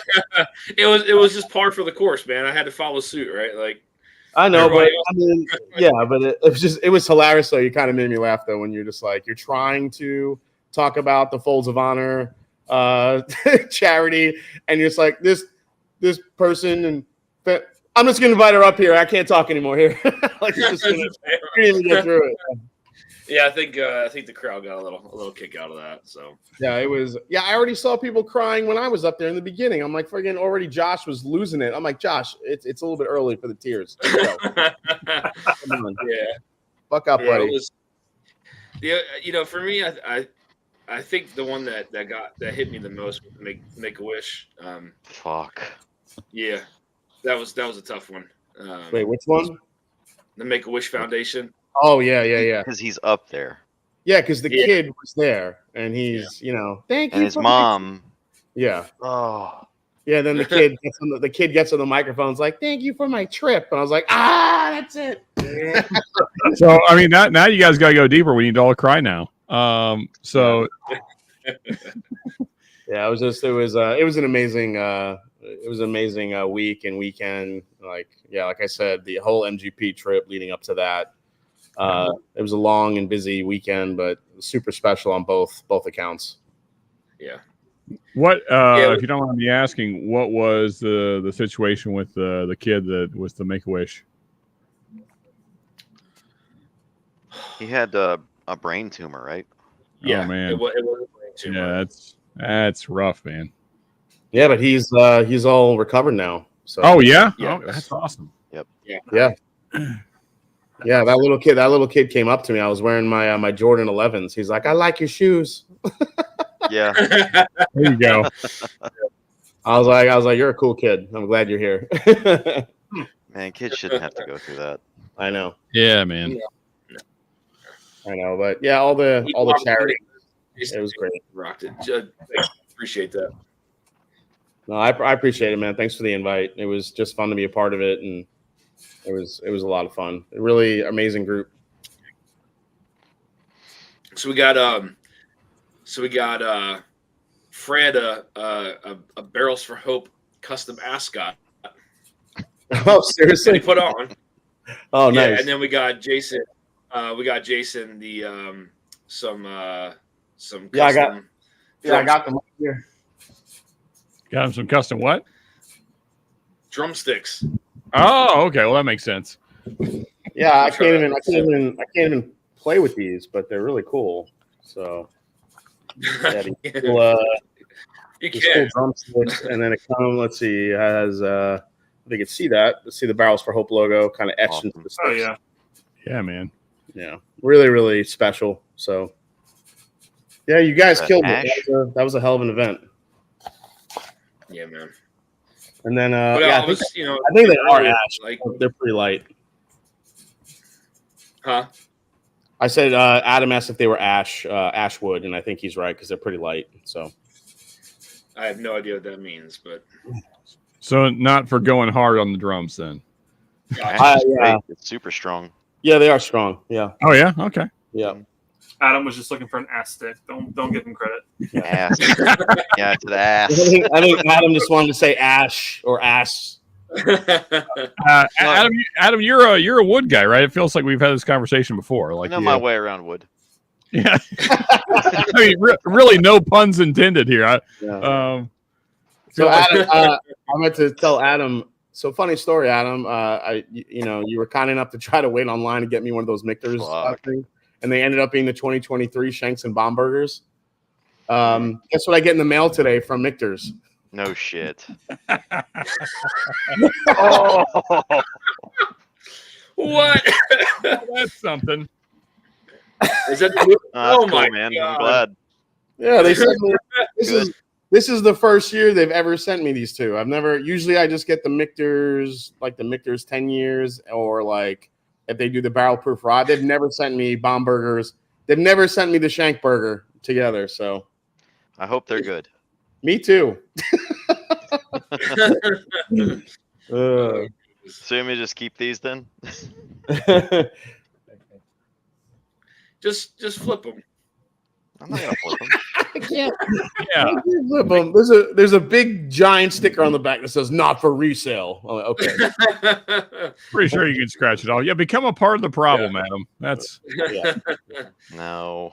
I will say though, when we went to Michter's after our flight, we got cocktails in I forget what they were called, but I didn't know that the Michter's bartenders were like world famous for making cocktails. I had not a clue. These cocktails were awesome. They were fantastic cocktails, man. I didn't know that they were like award-winning mixologists, I guess. That's the word. Sure. Yeah. When I say bartenders, I don't know. I have no idea. I don't drink cocktails, so I have no idea. I don't know what the. I mean, I think bartender is also valid, but mixologist is the fancy version. Yeah. Yeah. It's I mean, they were. Yeah, I mean, the Gen Z version or whatever. The stuff we had was great. Great. What was yours called? Red Moon over Brooklyn or something? Yeah. It was something. Red Eye to Moscow. Red Eye Moscow. I mean, we got both of us got two completely separate. Well, I told the woman, I was like, just pour me your favorite cocktail you have, and that's what she poured me. Nice. Really, really good though. But yeah, man, they didn't. They had. Well, we don't know. We don't know if we tried the 24, the 23 of the Michter's 10 or the Bombergers, but it didn't say on the sheet. But they were both really good. The barrel strength was not good at all. It was so sharp, grainy a little bit, which I was made me really glad you didn't do the bottle your own. Oh, Rockstar. Oh yes. God damn. Oh my God. That Rockstar. You have that much left of that? Holy shit. Yeah. Jesus. That's actually probably the amount that I have left. I had to stash it away for a little bit. I went on a run with it, and I was like, man, I gotta put this thing away. Yeah. Even the single barrel that we picked over those other ones was still not as dark as that thing. Yeah, but that barrel that was picked for Barrels for Hope was probably the closest thing I've had to the Rockstar, as far as a straight bourbon from Starlight. Yeah, it was Adam still swears that was the double oak. Yeah, Adam's a conspiracy theorist. He's like, it's actually double oak. I made the statement that I know two things. One is how to please a woman, and the second is whiskey. So if the second one is wrong, that throws into question the first one. Yeah. In fairness, Adam, I feel like those are the only two things that matter in life. So good on you. Exactly. Yeah. I mean, We're going to double down, triple down. We already acknowledge he's a wood person, so. Yeah, there is that. Anything you know? I don't know about you. I don't know about you, but I heard he likes to. He knows how to please a woodman, which I don't know. I'm so glad I didn't have out there in the forest. Things get very lonely. Well, that makes so much sense why he and Dan room together, because you put a flannel on Dan and Adam gets excited. I know how to watch my brother's back. Oh my God, Adam! I went to Dan's and Adam's room, man. It fucking smelled like swamp ass and meat in there. It was fucking. So Jason kept offering us his meat. A little bit of famunda going on. a little natural fermentation happening there. It was a little musky. Dude, our room was so fucking messy. I'm sorry. It was so bad. I had all my shit on the couch. There's bottles everywhere. It was pretty wild. Yeah. Definitely the line of the weekends is Phil Travis. Right, I'm how to please a man. Travis, the hair is just not. The hair is just not for pulling. Hey, easy, buddy. Oh shit. Jay, what are you sipping on right now? I don't know yet. I got a bunch of bottles up here, and I'm just contemplating. I have so many like reviews to get to, and I'm just like, Dude, you and me both. I was sitting here looking at it. I was like, man, I'm way fucking behind right now. I have the Shanks, the Bombergers now. I got. I'm doing a little quick spotlight on Detling and what they're doing. Nice. I'm doing the new Sagamore Rye, which is their first grain to glass expression. And what else? I know there's. Oh yeah, I'm doing a video on the Smoke Eye. So I have a lot of stuff. I'm going away next week. I'll be in Chicago for a full week, so I have to get a bunch of content filmed before that happens. And I also have my Wild Turkey quadruple bass episode dropping tomorrow, I think. So, Ooh, dang. Yeah. So, you guys will see the results of that one. Pretty interesting. But yeah, I'll crack one of these open. Give you guys an early preview. What do you want me to try? The Bombergers and Shanks. You liked the Shanks last year, so yeah. I did. All right. Let me do this. Also, I don't know if cheers, it's that Darrell. tough. What's up, buddy? What's up, Darrell? Hey, Darrell. So much. Richie, have I poured the smoke eye for tonight? I have not, Richie. I did the Shall so we? I poured the HK Young first. I poured the Green River second. The Four Roses third. The Barrels for Hope NBC is what's in my glass right now. I still got the 93 Blantons to get through, but I can go grab the Smoke Eye Hill. I just don't know where it is. Yeah, JG, I will be live this Wednesday, either solo with Abandoned Bourbon or with Nancy Fraley. One of those three options. Damn. Okay. I need pizza. Those are some choices for sure. Yeah. Yeah. 1 second, guys. I need to order myself something to eat really quick. Yeah. Let's do that. Yeah. Hey, while you do that, Dan, I'm gonna go take the dog for a walk, so I'll be right back. All right, buddy. So Shanks used malted rye again in the mash bill, which is kind of nice. Also, I just realized I really need to update my logo when I go AFK. Oh shit. AFK. Smoke Eye is gaining steam. Let's hear your revisit notes. That's. I think Smoke Eye can go against. I think Smoke Eye could do a legitimate damage. Well, not damage, but it can be a legitimate comparison to Stag Junior. But So the whole Damn. thing was right. Like, I know a lot of people are like, oh, like the ASCOT awards are this and the ASCOT awards are that, but like my vote wasn't the only one that got the Smoke Eye Hill to where it was, right? Like, it made it to the finals. Like, I wasn't the only person that judged that and got past the George T. Stagg. I thought last year's George T. Stagg was ethanol forward, and I thought it was oak heavy. It was too oak.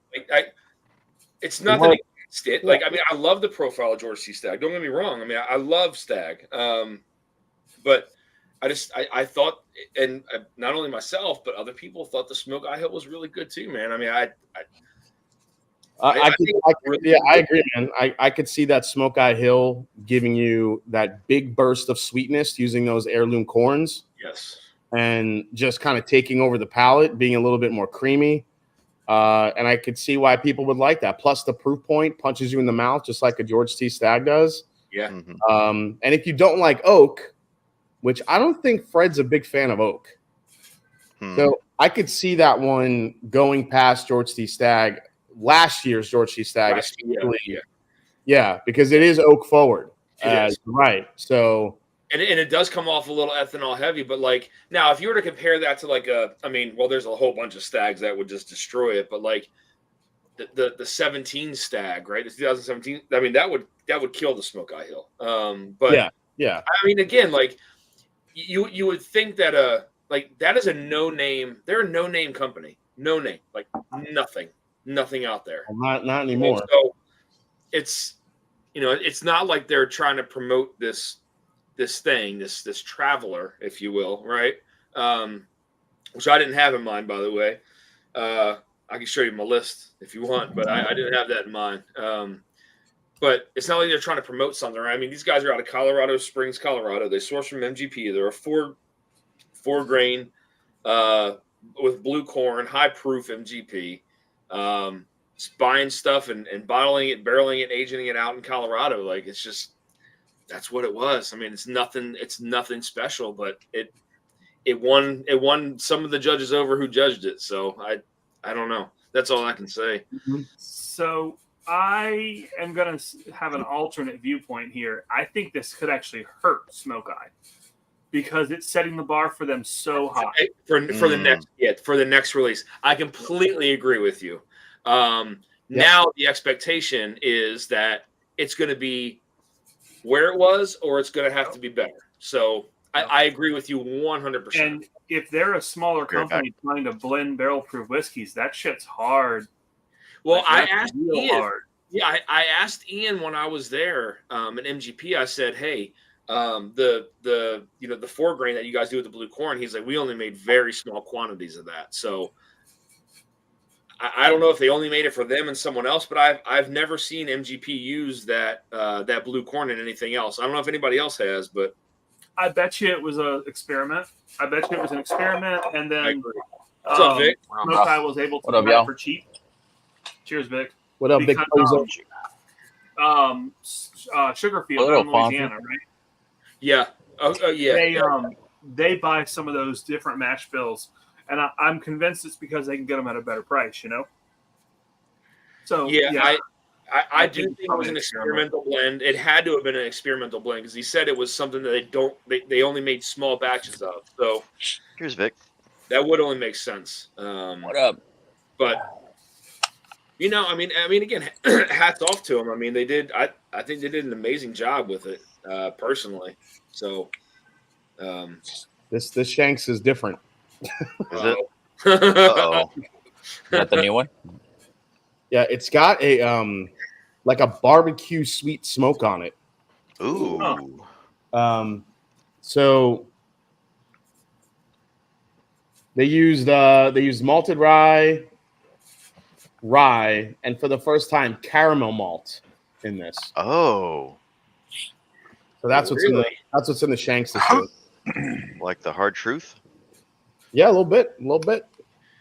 Um, I'm gonna let this open up, but yeah, to Ethan's point, I think that what I was saying, earlier on about the batch variation, we don't know what that looks like going down the road because Smoke Eye has come out of the gates with all this, all this big, being highly touted now, and to Ethan's point, if they come out and they can't like replicate that type of punch of flavor or whatever it was that drove them to get that type of award. Yep.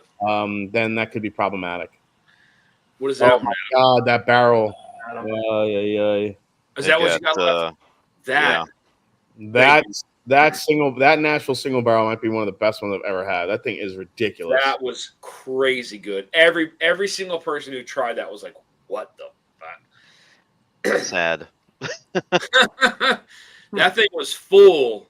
You cracked it in the room. Yeah. And it got down to that. That was our great. first pour that day. Yeah.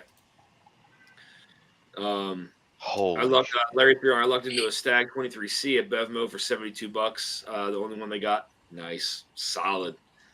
Colorado has Breckenridge, Copper Sky, 80 Laws, and Old Elk. Now they have Smoke Eye. Yeah, I mean for the time being, man. I mean, how's Stranahan's? Yeah, they got Stranahan's. I like some of the Stranahan's. Wouldn't Smoke Eye be like the 13th colony with the instant fame from Double Oak? 13th has been doing great since that. Yeah, it's good. That's a good point. But I don't think. Well, I thought 13th colony was doing their own stuff too, though, right? Yeah, they have their own stuff. But I mean, it's very few barrels a day. I mean, they barely do 2 to 3 barrels a day. So it's for their own stuff. It's very small. Yeah. It's very small batch. They just don't have the capacity yet. They're not there. They, again, just to that point, they blew up way faster than they thought they would, and they can't keep up with the demand. Yeah. So they had to keep sourcing for now until their stuff is ready, until they have to get a bigger still. But right now it's real small production still. Yeah, and this is not a great time to be trying to scale a distillery. Correct. Yeah. Yeah. Correct. Paul P. The 13th County has risen to the hype. That's the hard part. Ethan, was it Shanks or Bomb burgers we had on Friday night that we didn't like, says Whiskey Nose? Yeah, it was Shanks. It had that grassy note. We thought which one was that? I think it was 22, but it might have been 23. I think it was 22 though. Yeah, this one you could really smell the malt. This one's malty, malted rye, caramel malt. There's a smokiness, a chocolatiness to it. It's herbal. It's smoky a little bit. Is 10 Cup out of Colorado too? Yeah. Yep. Okay. I picked up a bottle of 10-year MGP experimental on Saturday. That's 33 white, 33 blue, 33 red. That gets like almost borderline coffee bean on the Shanks.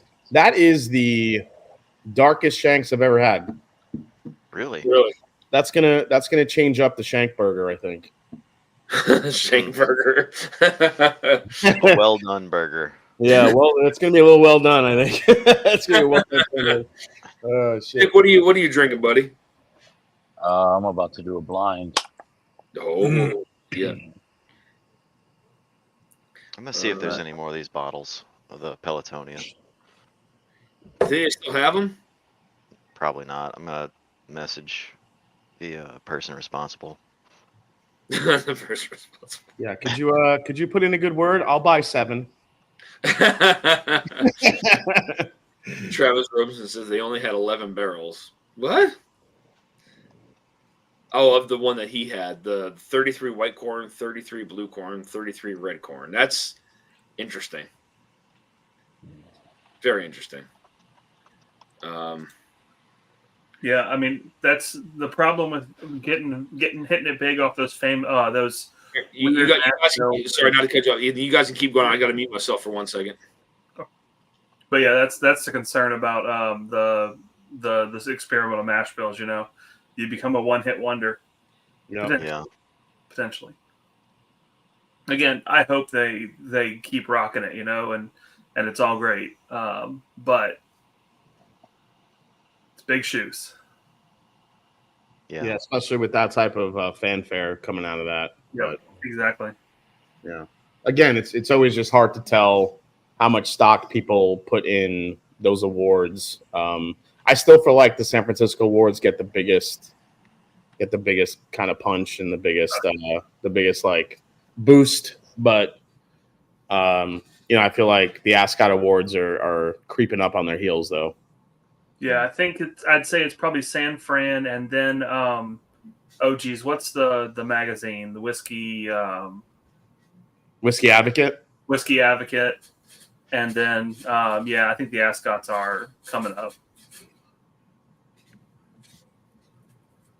Yeah, it's blending whiskey is really freaking hard. Yeah, and I think more people are starting to realize that, thankfully. But you had a lot of Monday morning quarterbacks there for a while that would get really upset about blends and everything and how they weren't as good. And just like, come on, wake up, y'all. Take a breath. Come on, buddy.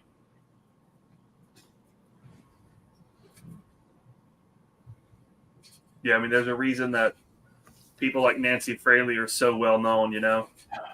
Sure. To work that many distilleries and that many different distillates and be successful at all of it. Just wanted to hop in on what Ethan had just said there on the Smoke IL, which kind of follows with this bottle too. You know, there's a lot of people that are like, sourcing from various places and doing interesting things. I mean, like this is one of my favorite bottles. But outside of this, what else will Rebecca Creek do that they will be remembered for? I don't know. So actually, Sean, I will say, first off, the 16 years, right? Not many people saw those, but those bottles are fantastic, right? So that's a good point, but as you said, very limited. Yeah, completely agree, right? But I will say they also do a double barrel whiskey. Yeah. That is also good. Now it's not that caliber, but it's also like $15 cheaper. So they are, specifically Rebecca Creek, they are trying to be proactive, and they're still doing some good stuff. And they're still being really competitive on pricing. So I'm actually still really excited about Rebecca Creek. I think I was actually going to segue into something here. There's a little bit of self-promotion. Actually, we're going to have Daniel on the Whiskey 6 Wednesday, which is, he's kind of head of Rebecca Creek. So we get to ask him all those questions. So I'm kind of curious to see what they're going to do going forward. But back to the Smoke Eye Hill. Are we all drinking that now then? I can go grab it. I just got to, I think it's in the kitchen. I'm just somebody was talking about notes. Was that for the Baumburgers or the Shanks or? That was the Shanks. Okay, I was upstairs, so I didn't quite hear. Yeah, the Shanks is very different from the Smoke Eye Hill. For sure. Yeah. When you said you were getting coffee notes, I was like, oh, I'm definitely not getting that. So that's. I'm gonna try the Baumburgers here too and see. Baumburgers is usually the favorite between the two. Oh, we got a man down. What do we got here, Ethan? I can't even tell what bottle that is. That is. It's Freeland. Oh, okay. That's a crazy looking moonshine jug. It's kind of a cool bottle. Up there. Yeah, it's a very cool looking bottle. I don't know anything about it, but So they're sourcing MGP. okay. It's interesting stuff. I think Adam probably hit the nail on the head with this one. It's really unique, and they also do a bunch of gin. So they're out of Portland. Let me say that. So they also do a bunch of gin, right? And I think this probably was finished in a gin barrel. Okay. So if you're not a gin person, then this whiskey is probably not for you.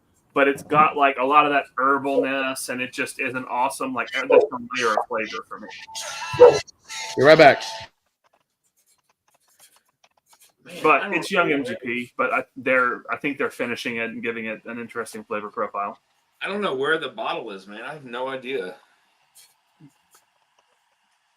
I don't know where I put it. It's on the floor, whiskey somewhere.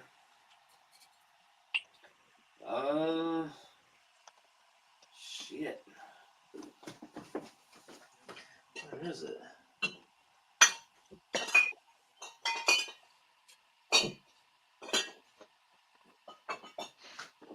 Well,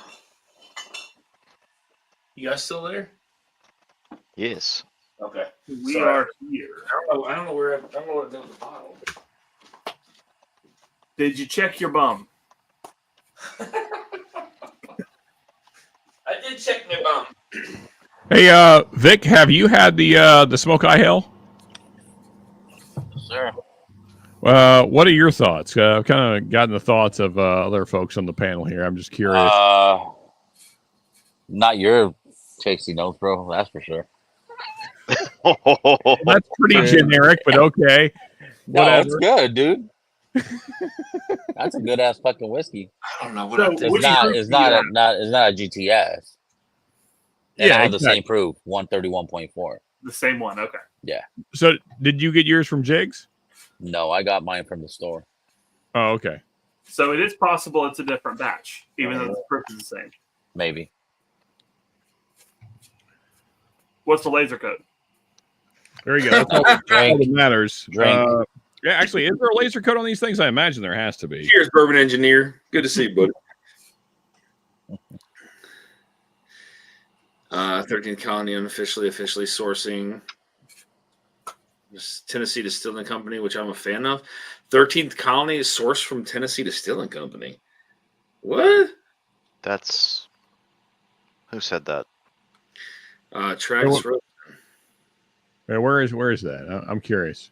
I mean, Travis normally Columbia, does Tennessee. stuff. Yeah. Interesting. That's Well, I mean, we knew to some degree that they were sourcing from somewhere, even though they wouldn't admit it. yeah.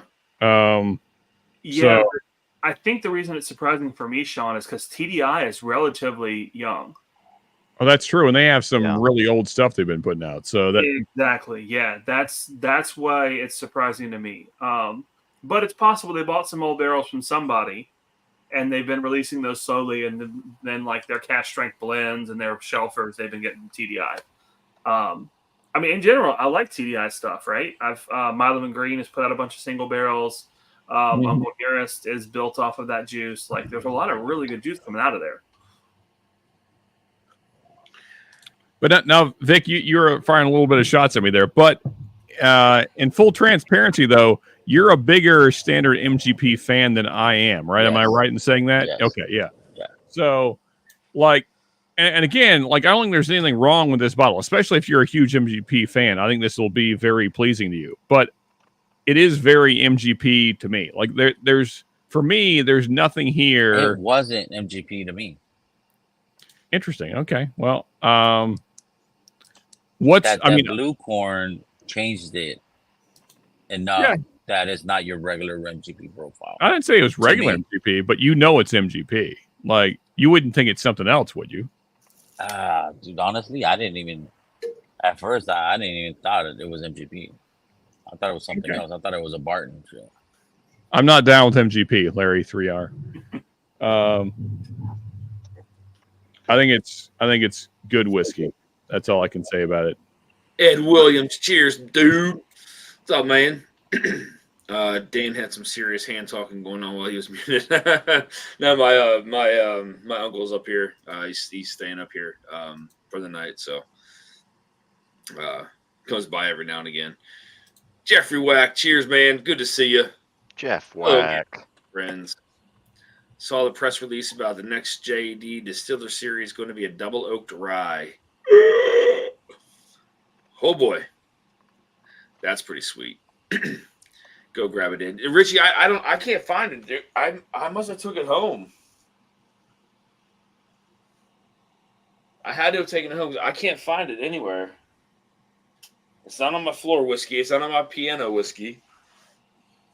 Well, if it helps at all, at like 2 a.m. Friday evening, Mark from Northwest Bourbon hopped on, and we were talking about this bottle, and he agreed that it was MGP with some interesting notes in it. So, yeah. Yeah, I mean, I think it's different enough that it'll be a crowd pleaser. But man, like whiskey of the year, that's the part that's getting me. And also comparing it to GTS, like that's that I didn't. I agree think with. that's the problem, right? That's where it's going to become a problem for them. That's a really high bar. Well, yeah. I don't think originally it was compared to GTS. It beat George T. Stagg in the blinds. I was the one that created the video that said that it would be. It's your fault, Dan. It's your fault. Yeah. I did that. They did. They had that little video clip of him saying that it beat out a George T. Stagg, which it did. Yeah. But I created it just to say it'd be just that killer. Michael S. Whiskey Derek says, but of all the award competitions, which one has the best reputation for being transparent and impartial rather than just being well known? That's a solid question right there. I mean, there's a good handful. So I was going to do the John Barleycorn Awards, but I can't do it because it's the same time the Ascots are. So I can't cross over. You know, I mean I guess it would be I guess either San Francisco or maybe it's hard to say. I mean, there's a handful. There's like the SIP Awards. I mean, there's like a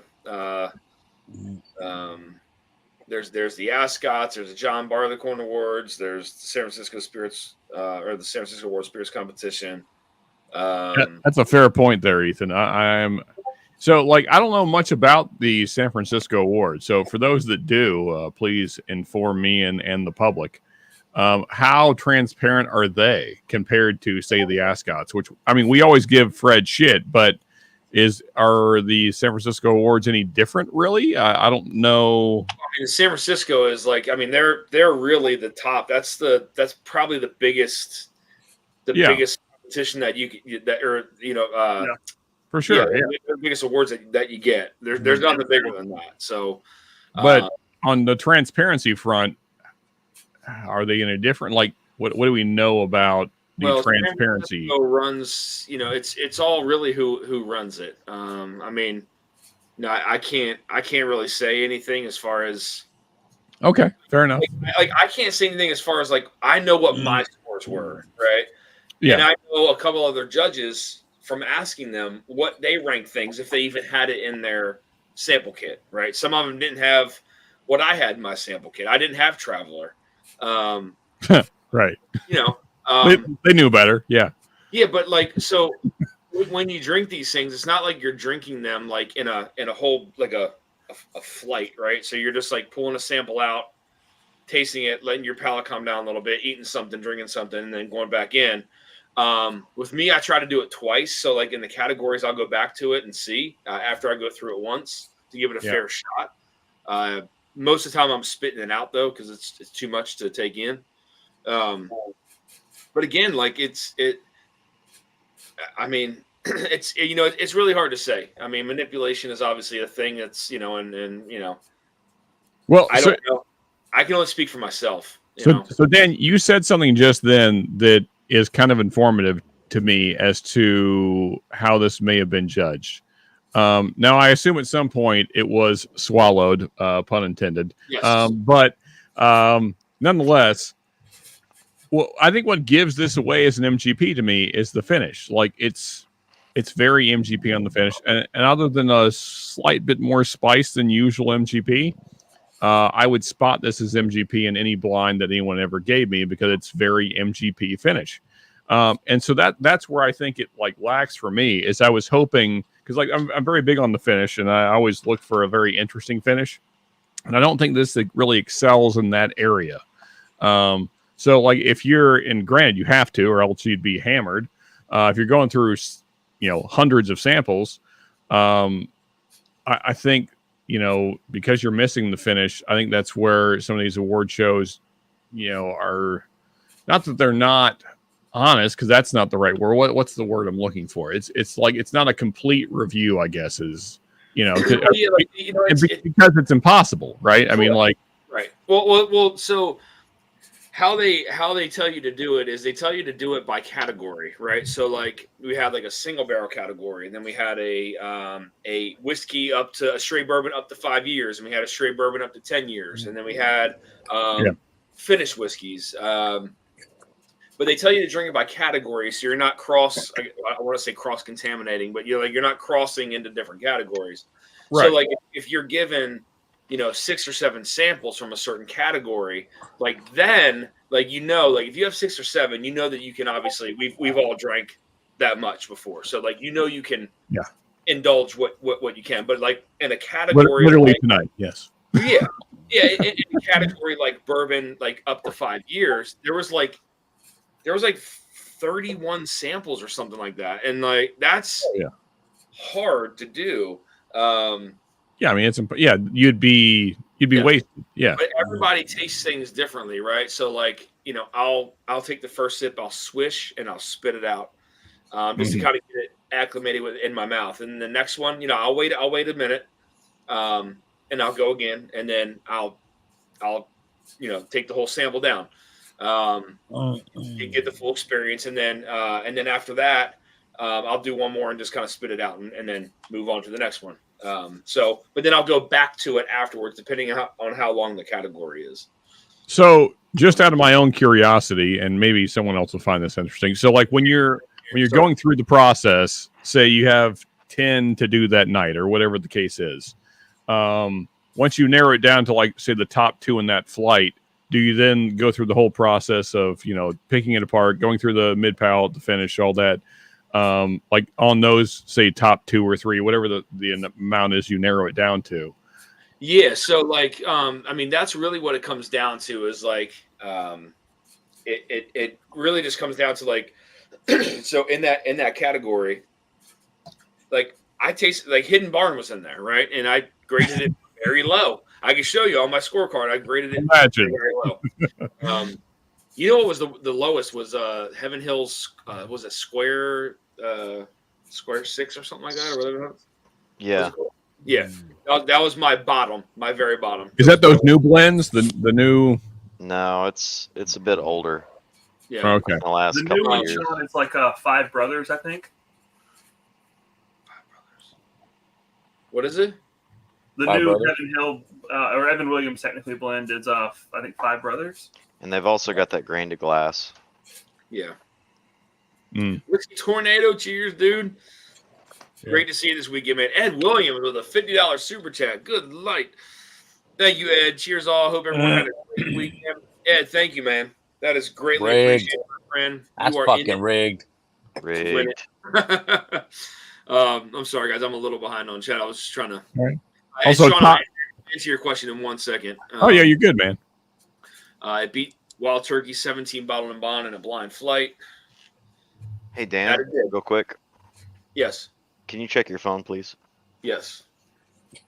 Thanks. Also, Todd's here. What's up, buddy? Good to see you, man. What up, Gary? Todd. Yeah, the franchise also in the house. Gary Franchi. Adam, no nudes before midnight. Sneak in. Oh, God damn it. I have needs.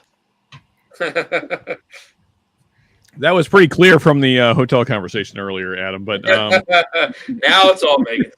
Look, that's all of the content that we shot there is old news, single use. Ed, thank you again for the super chat, my friend. You are in it to win. Again, guys, for tonight, I am doing a flight of samples.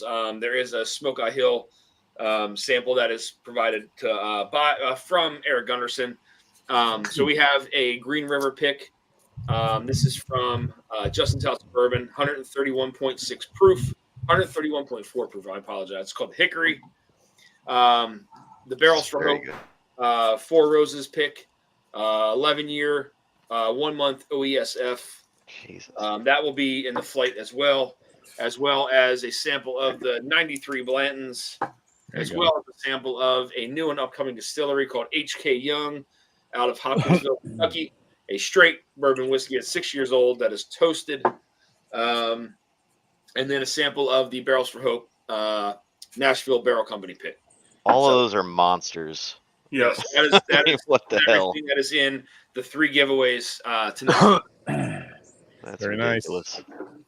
Let's put these back over here. But Sean, no. So like I was saying, it really just, when I go back and circle back to it, because you know how, like, when you go through a blind flight, right, through one way, you taste certain things, but when you go backwards, you'll taste certain things too. So if my category was 6 or 7, if it's 30, forget it, because it's just too much. It's too broad. But going forward through it, I would taste it. I would spit, swallow, spit. Going forward and then backwards. Giggity, yeah. God damn it! There's no way to talk about this and be serious. There's no way to say it right. Continue though, anyway. Yeah. And then going backwards, just to see if there's different, like, little nuances or anything like that I would pick up from those whiskeys after tasting through. And I took my time with it, man, because, like, you got to remember, like, these companies spend money to enter into these competitions. Sure. Some of them get their feelings hurt. Like, that's the reality of it. They spend money, but they still get their feelings hurt. It happens, and it did happen. But I just try to take it seriously, because I knew if I had a company, like, if I entered something in, I would want them to take their time with it and all that too. But so I would go back through and taste it again. So I don't know how Jason does his, but that's how I would do mine. So just depending on the category. I haven't had many MGPs, but the MGP. Well, I mean, likewise, Danny. I mean, anytime, like, when I'm doing my whiskeys of the year, I take it way more serious than, like, I probably should, because no one cares. But like, I never do more than 5 in one sitting, because, like, you're blown out after that, right? I mean, there's just no way.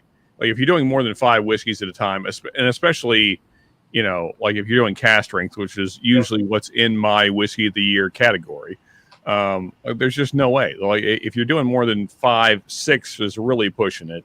Then you're just your palate's fatigued. Like, you're so far in the weeds that it's really hard to judge the whiskey you're drinking. So so I get it, man. Like, you had.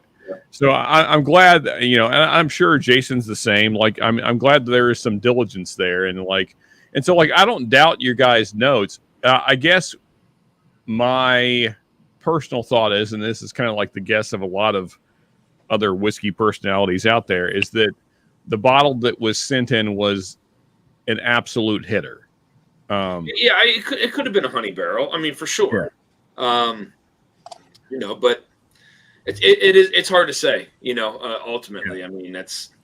So look what JH says. So JH said San Francisco Spirits had Hidden Barn in their top 5 single barrels this year. I mean, in fairness, Traveler got what, double platinum, right? So now the one that I can't remember if I tasted one. I thought the one they entered into this was a small batch, but I could be mistaken. I don't remember being a single barrel, but that's what we need to remember too about Hidden Barn. Jackie has started pulling single barrels from other places. Yes. Yeah. The single barrels are not necessarily Neely juice. So they're definitely not Neely juice. while I understand that unfortunately they've done harm to that brand, some of those single barrels have the potential to be hitters. Dude, they just got acquired. By who? Yeah, which is super weird. Like, who's buying Hidden Barn? Who bought them? Oh, there was a dude at Justin's who was buying it. He was asking about the batches. Yeah. Is this batch 3 or batch 4 or batch 7 or something? And what's her name? What was her name? Miriam? Miriam, yeah. I mean, of all she was the asking me if I knew which batch it was. I'm like, oh, they're all bad. Don't worry about it. Oh, So Hidden Barn and not an NDP found in the hills of Kentucky announced on Thursday it has been acquired not even 2 years after being co-founded by Old Forester Master Taster Jackie Zykin, alongside Royce Neely and Nate Weiniger. Okay, Neely is the one acquiring. Wait, what? Co-founded by. Tristan Drans, $1 super chat. Thank you, my friend. Royce Much Neely. appreciated. Let's freaking go. Here's a spitting baby. Neely's sound familiar. Jason, I heard about the acquisition Friday. I can't remember who bought it, but Neely is the one acquiring the company, and Hidden Barn assures fans this liquor will continue to be crafted by Zykin, who is well respected in the industry. To mark the acquisition, Zykin unveiled Hidden Barn's oldest bourbon yet, a double-barrel 7-year expression distilled from mash bill 70 corn, 20 rye, and 10 malted barley, aged for 5 years in blah blah blah blah blah. Interesting. So it was acquired. So it was acquired by Neely, which wasn't. I mean, he was already a partner, I right? thought it was already Neely stuff, and then the Neely family. It says Neely is the one acquiring the company, and Hidden Barn. So maybe he bought everybody out. He just bought everybody out. Yeah, I'm thinking that. Good for her. I think that Jackie came in. She had her brand working with the Neelys, and then Neely just decided to buy the entire brand. I think that's what happened. It's probably more of a buying an IP than anything. Yeah, IP Yeah. So not exactly like some other company was like, "Hey, this stuff is awesome. Let's buy this company." Yeah. Katie Turk says, "Cheers, Dan and all on screen. Miss you guys. Give these to Paul P. Happy belated birthday. Hope that you get to celebrate this past weekend." Speaking of, where is your better looking half there, Ethan? She is in Houston visiting her mom. Oh, okay. Yep. Cheers, Gary Franchi. She flew out on Sunday. She'll be there for a week. Gotcha. Cheers, Katie. Love you, girl. Hey, Big Vic. Cheers, Katie, and thank you. Wait, Jason, hold. There's the shirt. The shirt is in. The shirt is in. Nice. That damn shirt got banned, man. They got banned. This shirt is limited edition. That is limited. It edition. was. Wait, no more. Wait, did it really get banned for what? Yeah. I think Disney came after it and they banned it Oh, Really? what the hell? because it looks too much like the Aladdin genie. So I'm gonna sure have it was the AI thing. I'm Yeah, sure I'm gonna have to change the color of the genie for Big Vic's future T-shirts. I'm gonna make them a beautiful caramel. T-shirt. What the fuck is this? Yeah. I think, honestly, Jason needs to be more colorful. I think that's the problem. Tommy. Yeah. Tommy D, what's up, buddy? Shit. What's up, Tommy D? Cheers, bud. Dana, go back to Louisville Wednesday night. No, I don't. I'm not going back to Kentucky until September. So yellow like a pineapple. We want to make the genie yellow now.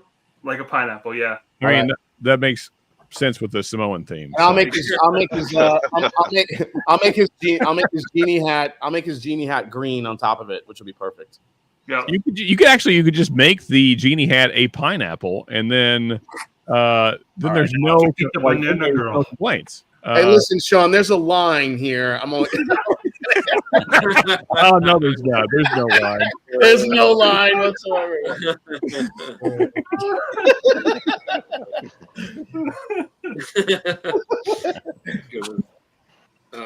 We all know what the pineapple means. That's right. Especially if it's upside down. That's right. I bet if you put upside down pineapple as the hat, Disney will approve it like right away. Like, yeah, perfect. We love that. Remember the minion that was the pineapple? Mm. Oh Yeah. yeah. With the pineapple off it, you can do that one. Ah, papo. I'm good. And get God. banned again for So copyright. guys, so as part of this giveaway, Eric Gunderson said that he is going to include a sample of the Bardstown Bourbon Company Amroot as well. Nice. Ooh, Damn. Hot damn, So now- Eric. wow. Okay. that's a top fiver right there this year. Eric, that is That's extremely generous of you, man. You know what? God. Thank you Now, for now that. you're going to get some of my money because I really want to try that. Somebody sent me a sample of that. I don't remember who though. Did you like Guy in it? Maryland.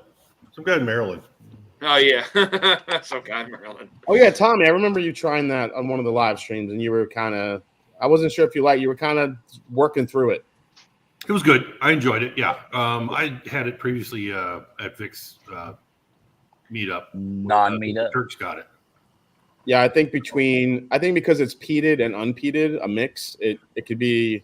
There was a little bit of smokiness. Maybe Yeah. a little bit of too much smokiness for me, but Yeah, the I smoke. mean, other the than smoke that, it was very sweet, and then it was smoky. yeah, the smoke does come out on the I very. didn't It miss almost the smoke. it's almost like you're drinking a smoked old fashioned a little bit. A Yeah, little bit. I would Yeah. say that without the Jason, orange. Without the orange, though. I recall you quite liking it. Yeah, it seems like I loved it because it's one of the more unique whiskeys that I've had in a long time, and it's just surprising to see. I don't know. I think your mind goes into you drink certain brands, you kind of know what to expect a little bit. I had no idea what to expect from the Amroot, and I just really enjoyed it. I thought it was one of the more unique and different whiskeys that I've tried in the last couple of years. I really enjoyed it. I agree with that for sure. Yeah. yeah, so Dan, you've had it as well. Yeah. Yeah. Yeah, Who, Dan's who gonna be all, a who all on screen has had it? Okay, so most of the panel. All right. For Thank me, you for $4 super chat, buddy. You were in it to win it, my friend. all the cool kids have tried it. Cheers. I would like to try Yeah, it. it's fine. It's fine. next time we see you, Adam. All right, between the Bomb Burgers and the Shanks this year, Bomb Burgers gets the titles back easily. Okay. Okay. The Bomb Cool. Burgers is really nice. That's good. That might be what we had then, the 2024. Ethan and Vic, your thoughts on the Amaret? I'm just curious because either way, I'm probably going to buy it. So So for me, I think that it's a really nice bourbon blend, right? So for me, the front 2/3 of the whiskey is that awesome bourbon blend they put together, really delicious. And the finish is a bit of that bourbon, but so much of that Amroot. And it goes into white fruits and just kind of a roller coaster of things. Sean, you like a lot of Balcones. You like that. I do. Well, I mean, also I love peated whiskey. So Yeah, you'll love this. You will. Oh, Scott. Yes. So Is as that as that opens up, really that Indian whiskey influence gets a little bit stronger. Hold on a second, Sean. Yeah. Hold on a second. I don't know if it's going to be such a pop for you since you drink the other stuff already. Agree, I Tommy. could really taste the difference because I don't really drink. Oh yeah, if you're drinking Balcones and some of these oak smoke bombs, it's definitely not as in your face as that. It's a little bit more delicate. Yeah. However, Exactly. Okay. I do think if you like, there's a really beautiful like dark fruit sweetness up front, and Raisin, as, you know, to Ethan's point, it really gets into some brighter fruits and then into that smoke note, and it's a roller. And I even said on the review, look, this is what I'm getting, but this is one of those whiskeys that's so layered, depending on what your palate picks up. There's probably so much more going on in this, depending on what you pick up personally. Sean, Yeah. I got a little bit of the sample left. I already did the review, so I can send it to you. I was going to buy a bottle of it, so I can send this to you if you. I mean, I wouldn't hate that. I'll pay honestly, Dan. Like honestly, I'll pay the shipping. I'll pay because I know like I'm out of the way and like it's not cheap to send stuff to me. So It's not cheap to send shit to you. It's like fucking $25 to send you something. It's crazy. well They're then like, let me up my super chat to 25 then. No. The one time I sent something to you, I was like, "Yeah, it's like $32." I was like, "Why?" They're like, Yeah, "Oh, I live in the middle of nowhere on purpose. Yeah, I can send Flat that. rate. So nobody can send you samples. Is that why, Sean? No, it's mainly because I hate humans. Oh, that's fair. They are absolutely the worst, unequivocally. So Sean, just sweat with me, and we'll be fine. Yeah, for sure, man. I like you guys, obviously, or else I wouldn't be here. But outside of like this small group that I hang out with, yeah, I don't care for most humans there. All right, 2024 Shank Burger. It's happening. Oh There you shit! go. Oh Mix shit! it up. Let's see how good it is. Ruined bomb burger. So Gary Franchi I said might have just ruined the bomber. Give me a second. For sure. So- I might have just ruined the bomb burger. So the franchise said to Neely, but Hidden Barn, for what I believe is the same reason MGP bought Penelope, they have an established distribution footprint. Yeah, That was- absolutely. Because I think that's a big part of the deal. Just because Neely whiskey isn't in stores really. At least I thought Dan and Sean talked about it. I thought it was, Neely was where they were sourcing the whiskey from first, and then now they started getting it from Bardstown or Yeah. Roland. somewhere Yeah. else, and now MD Roland I think was another Roland. store. Yeah, it was. Yeah, Yeah, And, so then Neely That's bought next door to me. them out. So Yeah. Roland puts out some good stuff. Some of their stuff is grain forward, but some is good. Yeah, Richie Ethan and I if- went to an if event you want there the rest and had a of the really info, good one. buddy. I'd be You curious to never see know. how much Jackie was involved with that. Like, She had 'cause, COVID. her I think credibility unfortunately took a hit when she went there and they came out with that terrible product. Josh Fritz says he Yeah. really likes the Bardstown Amber. Major hit, Tommy. So Here's Jiggy. I know Scotty was in here for a minute. I don't know where he went, but Yeah. he's gone. Jig. I don't ever see him out in other channels. All right, so the Shank Burger this year does not work. Abandoned ship. Oh, The bandit.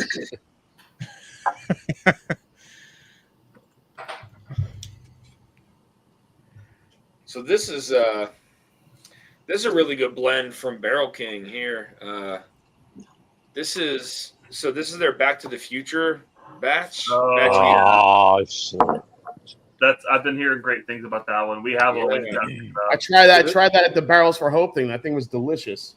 Yeah, so it's 6 and 9 year old, 21% MGP, bourbon blended and finished in Stag and Elijah Craig 23 barrels. Damn you, Blake. Barrel King Alpha and Beta barrels as well. It's good. That's my second pour. That's That's good. So it's a Here you go, Adam. Trying to make my next selection here. let's go! Oh, here we go. What you got, man? What you got? Is it how many samples you got? 4? No, just 3, but we're trying to pick between the two. Again, these are the replacement samples for that bottle that they earmarked for somebody else. Is this round better, Jason? Yeah, these are better for sure. Good. Yeah, sorry if that wasn't known. It just popped Spoiler out. alert. Jason, somebody had that back 88 at the bottle share? The Back to the Future one? Yeah. Yeah, it was there. Shit, I don't remember seeing that. I didn't see it. Jason Why is went to my like the pizza VIP bottle. Quality Sure. check. What the hell's going on? There. Flirting on you. Rude. Also, Dan is a sexy beast. Ask Adam. Yes, he is.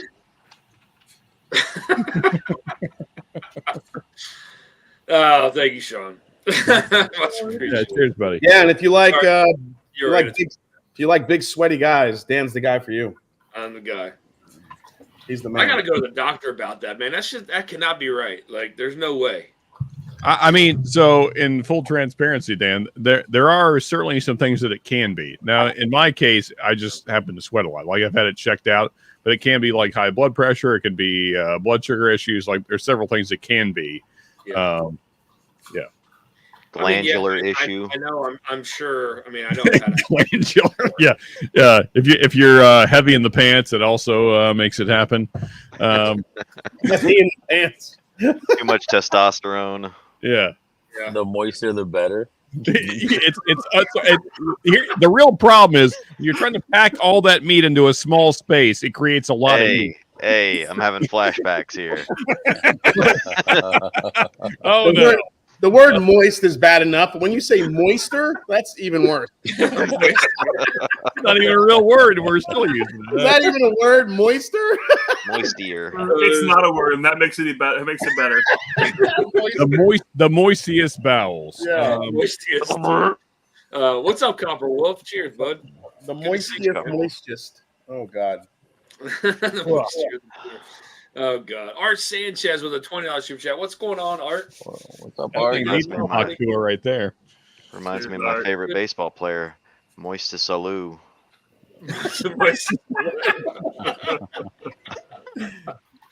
Oh God, thank Richie you, Art knows. Sanchez. I appreciate that, man. Richie Z, Dan, you're a good-looking man. Oh, Richie, stop it. It's a fact. It's a Man, fact. thank right you. there. As a heterosexual male, I can agree with Richie Z in that statement. I appreciate it, Richie. Thank you. And Sean, thank you. I do appreciate it. My parents did a pretty good job, I guess, man. Yep. The genes aligned. Oh goodness, Vic, what's in the glass? We gotta go around here. What's in the glass, man? 101. 101. The legend right there. Here you go. Yeah. Mr. Shelton, what do you have? I'm drinking that Pelotonia NBC. Bro, you're going to kill that fucking bottle. I have more Oh my coming. God. Our favorite artist is Alanis Morissette. Alanis Moistet. All anus. Alanis Moist Towelette. Hey, where's Andy when you need him? He'd love that. Oh, fuck, I need pizza. So yeah, we were. Eric, me too. So Adam, Dusty, and myself, we got breakfast yesterday morning before I left, and I had my mom's car with me that I borrowed, and Nice. he gets in the car. Dusty gets in the car and he just looks at me. He goes, "Dude, my back is soaked." I'm like, you just got in the damn car. He's like, "It's soaked, man. It's soaked." We were in the parking garage for like 5 minutes. Yeah, 5 minutes, and he was already soaked. Yeah, Steve what's Rob. up, Guys. Rob in the house. What's up, man? What's up, bud? you. Cheers, everybody. What's up, D-Rob? I don't know what it was, but like I said, man, like that night, I mean, the night of the event, my nerves were already shot. But like you could literally like wring the back of my shirt out. It was a swimming pool. I purposely didn't sit back in my seat because I thought it was gonna get my jacket wet. And you'd see like a big old outline of sweat, and I was like, I'm not doing it. I'm not gonna sit back in my chair. Your blood is just too thick for the South. I mean, the thing is, Dan, there's no way around it. In the South, in this time of year, it's just moist. It's just Yeah. moist this time of year. You can't avoid it. sticky I icky. know. Extremely. for a moisture time. These guys keep it those stuff, right? Thank you, Jigs. much appreciated, dude. Thank you. Yeah, any updates on those backbones? Yes. So just so everyone knows, all right, so check this out. Okay. So we all went to Starlight, picked a really good barrel. I mean, I think all the expressions outside of the honey were, well, the single barrel and the double oak were really, really good. Even the blueberry port was pretty good. There was a little bit of youth to it, but it was still pretty good. But talking with Andrew, he knew who I was again, which is really weird. All right, I'm going to say that it is. It's very weird. I am not a very well-known channel, and for him to know who I was, Allegedly. Exactly. But he said, Allegedly. he was saying that Armagnac, he said he was starting to pass on a lot of cognacs and Armagnacs and all that because they weren't good. But he said the one that you had surpassed them all, and I was like, really? And he was like, it was an absolute monster. So I promised him a bottle number one. I'm going to send him a bottle because he said sometimes they hold some back for the gift shop, and they didn't hold any back. So I'll send him one. So the Armagnac is going to come out August 1st. Finally, after basically a year.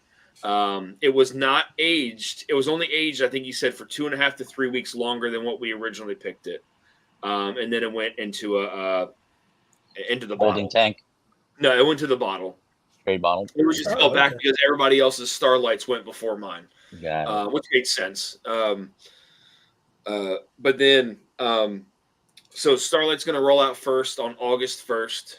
That's the Armagnac, the Armagnac.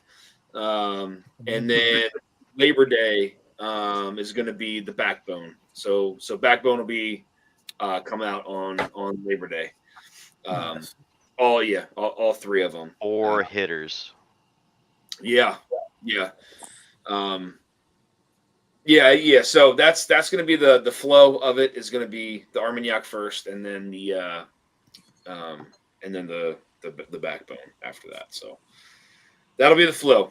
But I'm really excited to get the Armagnac. If he honestly, he told me he was like, it was an absolute monster. I can't wait to try it. I think he said it was 118.6 proof, if I'm not mistaken. Yeah. So, or he said 116.8 or 118.8 or something like that. So I can't remember exactly. But I'm really excited. Armagnac finished rye. Yep. Yeah. Hey, Dan, speaking of pickups at distilleries, because I've given up on Andy. Love you, Andy, if you're seeing this. Yeah, but I know that you're also in the area. I know it's probably too late at this point. I probably should have asked you like last week or the week before. Is there any chance that you have the time to swing by Old Line and find more of these case ones? I can. Well, it's going to be tricky. No, that one of them. What's going on, Ben? What's up, Ben? Cheers, buddy. It's going to be tricky this week. I go on. So my vacation starts on Saturday. Oh, okay. But I work straight through. Let me see. I might be able to go Thursday. You know what? Thursday morning. Todd was here. Todd has time. I mean, the only issue is he has to get the pass from the wife, but he's not. Because here's the thing, like I really wanted to get a bottle for Great Shot because Great Shot has gotten a lot of bottles for me and many other people in the community, and he was interested in it. But Andy's very busy. I appreciate that. So, but if anyone in the Baltimore area can get by Old Line, show them people. Huh? Somebody has to call and see if it's even still there. Well, I know we're kind of late now. Like yeah. Oh, I want one of those case ones too. Like, I mean, dude, So for like I have Arch's number. I can give him a buzz tomorrow and see if they have any. If they could just like hold a couple until you can get by there, like, Hold on one second, guys. My pizza's here. My thin crust pizza's here. Oh, there you go. Okay. Yeah, there we go. Food time. Hell yeah. That's right. You notice how excited he got? I mean, who wouldn't? I'd be pretty excited too. Yeah. I've had a first-hand look at Dan's snacking. That man can put it away. Yeah, dude. I don't think I've seen him eat like that in a long time. He eats faster than me. He's the only person alive, I think, that eats faster. I remember when he did that when we were at Starlight and we had just eaten like their lunch, and then they served the pizza cobbler. And Did he get seconds or thirds? Well, he came back and he goes, "Yo, Jay, are you gonna get a peach cobbler?" I'm like, I don't think so. He's like, well, can you go get one? Yeah. There you go. Hey, then, that peach cobbler was legit. I'm like, you want another one? He's like, yeah. And then I don't know, like 10 minutes later, I see him in the corner, just like fucking spooning another one in. Housing it. So true story on the snacking. I'm with Dan on the snacking as well. Sweating and snacking are things we have in common.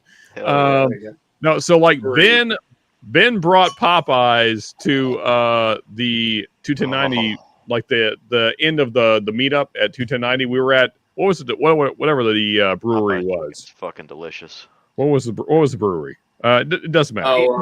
Mediocre Brewing, Baltimore. No. That's definitely not what it was called, but it was something like that. Yeah, for sure. So anyway, and they had a food truck outside, which was more mediocre than the beer, honestly. And so Ben calls me up and he's like, "Hey, I'm at Popeyes. You want me to get food?" I was like, "Fucking yes." Yeah, like without question, please bring food. Yeah, at least 2 spicy chicken sandwiches. No. We went old school, Adam. I wanted spicy fried chicken with biscuits. That was my only request. I just wanted biscuits and chicken. Hey, all you need. And honestly, like me and Dan basically split the box. Like there a couple other people had like a piece, but like me and Dan ate the rest of the chicken and biscuits. I mean, in my defense, I did eat a whole spicy chicken sandwich and some other stuff before I brought you that. No. Fuck the chicken sandwich, man. The spicy chicken is where it's at. Oh my god. I mean, I was already questionably driving, so There you go. Ben, I was so happy. Ben, when you send me those Penelope Valencias that my mother wants, yeah, I might send you some cash for, dude. I've been craving a New York bagel so bad lately. I'm gonna cash. Just give me your order. I'm gonna send you an overnight label. Overnight those bitches over. Actually, there might be a test shipment in progress right now, where padding on the shipment is bagels. What? Interesting. I like it. All right. That might be headed to Texas on two-day air. Hey, Ben, if this becomes a thing that works, let me know, because that needs to be future padding for all shipments. Oh my God. Cincy Tuggy, thank you for the $20 super chat. Much appreciated. Then you couldn't do with that shirt. Those tomorrow or Wednesday. Okay, I already sent those. You should have them tomorrow or Wednesday. What? Those are already on the way. The Valencia and the bagels? No, not the bagels. Damn, I got really excited. Like, oh fuck! All right. Tomorrow is Bonnie's last treatment, so I'll be definitely open. Hell yeah, man! Hell yeah, man! That's awesome. Yeah, so I'll be able to do more. That's great news. Just shoot me a message of how much I owe you. Hey Ben, cheers to that though. Or how much my mother owes you. Because she wanted those Valencias. King Ben, get me Valencia. I love it. Jason, what about that call you got where she was having some difficulty adjusting your seat? Oh my God, that was hilarious. Yeah, so we switched cars. My mom took my car, and she's never driven my my SUV before, so she didn't know how to adjust the seat, because on the Mercedes on the door, there's like a seat like shape where you adjust it, and she had no idea what the hell that thing was. So she's like, where? So how do I? She's like, first of all, I can't reach the pedals, and second of all, how do I move the thing up? I can't see over the steering wheel. I'm like, oh. Does she still have the 3? Okay. What? Does she still have the blue 3? Yeah, that's what I drove down to Kentucky. Yeah. So. Yeah. First time I got to Jay's, I'm like, how am I going to know I'm there? And there's a BMW New York plate sitting in the driveway. I'm like, all right, I'm here. Yeah. Found it. Yeah, found it. Yeah. Yeah, so she had to drive my SUV because I have a lot of trips making back and forth. Oh, by the way, if anyone's available on August, what's the date here? August 1st, Thursday, August 1st. I will be down in Bardstown Bourbon Company selecting our single barrel cask strength rye whiskey for the Bardstown Bourbon Company event, for the Master Security Bardstown Blitz event. Interesting. Okay. So if anybody wants to come down, I need people. Scott can't make it. I got Todd Ritter on deck. So if anybody else wants to come down and help, I'm just saying, you're not far. So, Jason, you said it's a Wednesday, you said? That is Thursday, August 1st. Thursday. I can be up in Midland. 10 a.m. I mean, if you desire to have a dumb shit cowboy in your tasting group, then I could probably move my day off around to make that happen. Well, Sean, here's the only caveat: if you help pick the barrel, you have to be at the event at the end of September. No, I can do that. Okay. So I'm kind of planning to anyway. So okay. So yeah, and by the way, guys, anybody that's wanting to go there, we are pretty much all lined up. It's gonna be awesome. Tickets should be on sale here. Hopefully here, I think by the end of this week. So we are all set to go. The details have been ironed out, and we are ready to go. I mean, like, how could I miss a whiskey event in my favorite town in the whole country? There you go. Also, you know, just an absolute legend. Sorry to wax poetically over you here, Jason, but doing the event. Yeah, I mean, I can't wait. Honestly, like September is going to be great, man. Can't wait. I mean, I've said this before to Jason, but I mean, Jason really was, and I'm sorry to get a little bit gushy here, but really was the inspiration for me even doing this damn thing. Really?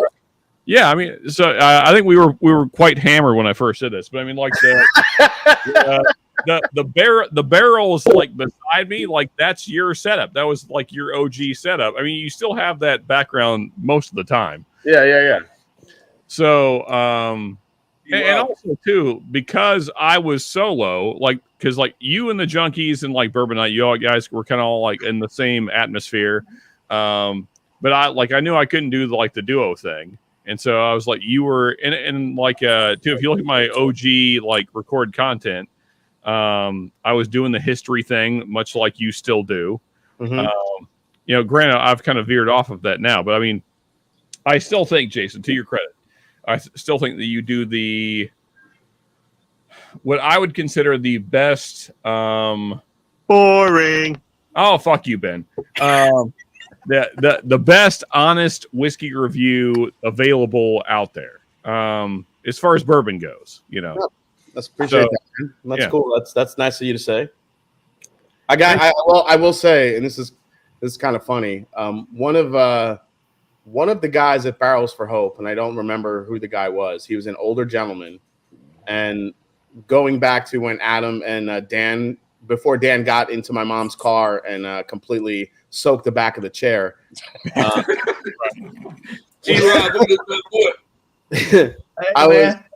was waiting in the. Let's do it. I was waiting for the valet to bring my mom's car up, and one of the attendees from Barrels for Hope, who's an older gentleman, he had told me that him and his buddies, like every Saturday morning, they go over to his house and they watch my reviews with like a glass of bourbon, and they're like, it was a religious experience. I was like, wait, what? I mean, that might be a little bit too much, but I was like, all right, man, whatever you do, what you do, man, that's fine. I'm just drinking whiskey, dude. Dan, is that 23 or 24? I was lucky enough to get Dan that little sample bottle there of the 1793. Is that the 23 or the 24? That's the 24. Right on the front. Oh, okay. Right on the front, Dan. Is the 24 as good as the 23? 24. No? Damn. The 23 is so good, but it's not the 23. Oh, okay. No. But it's not that bad. No, it's not. I've got to. Whiskey, give me shit. I've got my the 23 is a little right sweeter. When you make 47 with it, it's really, really good. Yeah. There you go. CJP Bourbon says, "Good evening, Dusty. Hope you are great. Cannot wait to watch the vid to see what I missed of the legendary group tonight." Yeah, man. Cheers, buddy. Good to see you. Thanks for stopping in. The 24 is much nuttier than the 23 was. Yeah. Oh, Well, it's got more of that Evan Williams profile. Yeah, it's really, especially after coming off a smoke wagon. Yeah, it's super. Yeah. Got it. Well, I think what it comes down to, as far as me appreciating Jason's reviews, and I think this is true of like anybody that finds a channel that they latch onto, is it's like you find notes that you find similar in the whiskey that they're tasting, right? So you just find somebody that has a palate that's somewhat similar to yours. And no one is exact 1-to-1, but and so like, when Jason tastes something and he gives me the notes that he's tasting, I have a pretty good idea that that's going to be quite similar to mine based on previous bottles I've bought from him. And so I think like all of us have found channels that we relate to. And so, granted, I've been watching whiskey for 6 years now. So, so like, I think like that's what I always tell anybody, like find somebody that like you relate to palate wise, and then that's going to help you find whiskey that you love. I think that's what connected Dusty and I in the beginning, because even before Dan had a channel, we would go through whiskeys. We would pick up a lot of the same notes, and I think that's what kind of drew us to connect, which was kind of cool. Yeah, 100%. Hey, Sean. Says, yeah, what's up, Vic? Yeah, a little bit on the side. No. There's no asking here. I mean, it's just like that's how we all. I mean, because Nah, you were just kissing. You were up in there. You were like, there's no homo here for Jason. Like, it's just I appreciate his reviews because like I can relate to them. But here's the thing: like all of us on this page, except for maybe Jason because he's OG. But aside from Jason, everybody else here found a channel first that they related to. Down boy. That helped them find. Go fuck yourself, Ben. All of, I mean, honestly, all of us here, like, we all found a channel that helped us find whiskey at some point. Like, everybody here. So I think Jason was one of my first. Well, definitely was one of my first. But I remember meeting him at Chattanooga. Oh, that's right, me and Adam. Yeah. You got to before I did, Jason. God damn it! Like, there's nothing wrong with admitting that. Like, you know, it was like my first foray out into the open after COVID or during COVID, really. This makes me feel older than 47. Hey Dan, should I try this one? No, I mean, honestly, Jason, I would imagine like if you pull everyone on screen, you're not really. I would say you're probably middle of the pack, probably lower end of the pack. Really, it's just you've been doing it longer as far as on YouTube than most of us. So I'm not sure if it's. I think there's a big difference between not only being on YouTube the longest, but also the consistency. Because you could have a channel for years, but if you're only pumping out 1 or 2 videos a week, I feel like that's not as impactful as if you're doing it and pumping out a lot of videos a week. You know, as a newer channel. So I just think it depends. And yeah, you're right.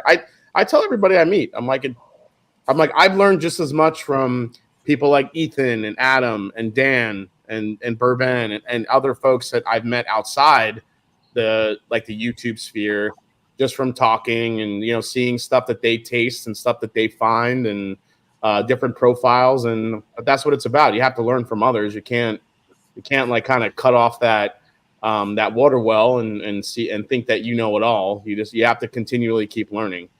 Yeah, absolutely. I mean, my Scotch collection is ridiculous. For fun, whiskey maybe, shipping definitely. Appreciate that, William. Thank you, man. You are in it to win my Tom Harper. I gotta blame like Ken and Donald and other people. My Scotch collection's been and Stacy, my Irish collection's been getting. Oh yeah, Stacy will do that to you. Between Stacy, Donald, Ken, you know, the amount of Campbelltown and other stuff I have now is just dumb. All right. I have to interrupt again. Bourbon Engineer, comparing Bruzel to Jason that's an abomination. What no, the he did are not. you even talking about right now? No, just ban them. I don't even know this person, but ban them forever. No, not ban Brian. No, like no, just fucking no. He doesn't mean that. First of all, Bruzel has a gazillion more subscribers than I do. That matters not at all. So, well, I mean, does he really? Does he though? Here's thousands of subs in Laos and Vietnam and like I mean, look, I'm halfway there. I don't know emerging nations. Yeah, I don't know Bruzel, so nothing against Bruzel, but that's not the same kind of review. Got an 8-year? That's it, Dusty, right there, baby. And Adam, that's the barrel we're going with, man. Yes, yes, Woo! yes. This is so good. Oh my Did I crack god! this one? Yes. Oh, the Dusty Dan. Oh, that's so good too. I haven't tried it yet. Why not? This is a chocolate. This is a chocolate malt ball with with a little bit of like dipped in cherry cordial syrup. It is so good. Need a case. Is it MGP or one of their other news sources? No, this is the MGP stuff, and it's 8 years old. And we are. I'm grabbing this one right now. Yep. I'm gonna go online and be like, check. That's amazing, dude. Yeah, that's the one right there, baby. You know, can I also comment on the fact that we can't like give commendation to another fellow man without the gay jokes? It's all right though. It's fine. It's platonic love. That's all it is. Simply platonic. I'm just saying, like, hey, Jason's been killing for a long time. That's all I'm saying. Sean, why are you being weird about it? Just accept it. Yeah. It's all right. You know what? Much appreciated. All you guys fucking suck. Mark Emanecker with a $20 super chat. Cheers, Mark. Cheers, Dan. Cheers, Mark. Great meeting you in person. We got Mark Emanecker and William we got Hall the in the doc same in the joint. house. I gotta mute that other stream. It was Cheers, guys. great to meet Mark in person. Cheers, guys. Tell you what, man, Mark can put He's much taller than I was expecting. Yeah. I'm sitting here. And Adam's a little shorter than I thought. Yeah. Not much taller on radio. But the flowing locks are on point. I'll give him that. And also, the fact that he's a three-legged dog doesn't hurt either. Yeah. Well, I didn't get that part. They also call it the Tennessee tripod.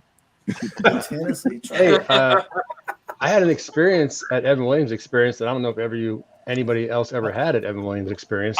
I saw your post, Mark. I'm curious about that. What exactly happened there? So we were leaving town on Sunday. We're like, oh, well, we're still here. We'll see what's going on. We'll get lunch, go downtown, see what's what. Okay, they open at 1. We'll go there at 1. And I wasn't sure if I wanted to hang around town for a while. We got there like 1:15. They didn't have a tour starting until 2 at first. I was like, I don't know if we'll be here that long. We go to the gift shop, look around. I was like, that Evan Williams 12. Well, if you take the tour, oh, okay. Well, we can stay. So I go down there to sign up for the 2 o'clock tour. And they're like, oh, is anybody a veteran? And, oh, yeah, my wife's a veteran. She can, oh, well, her tour's on us. Oh, cool. I go upstairs. She comes down to get the sticker. We're standing there. And all of a sudden there's a pop flash behind the counter of the cash register. There's just like a strobing fire, like electrical cord caught on fire back. It's arcing and sparking, and there's smoke and fuse coming.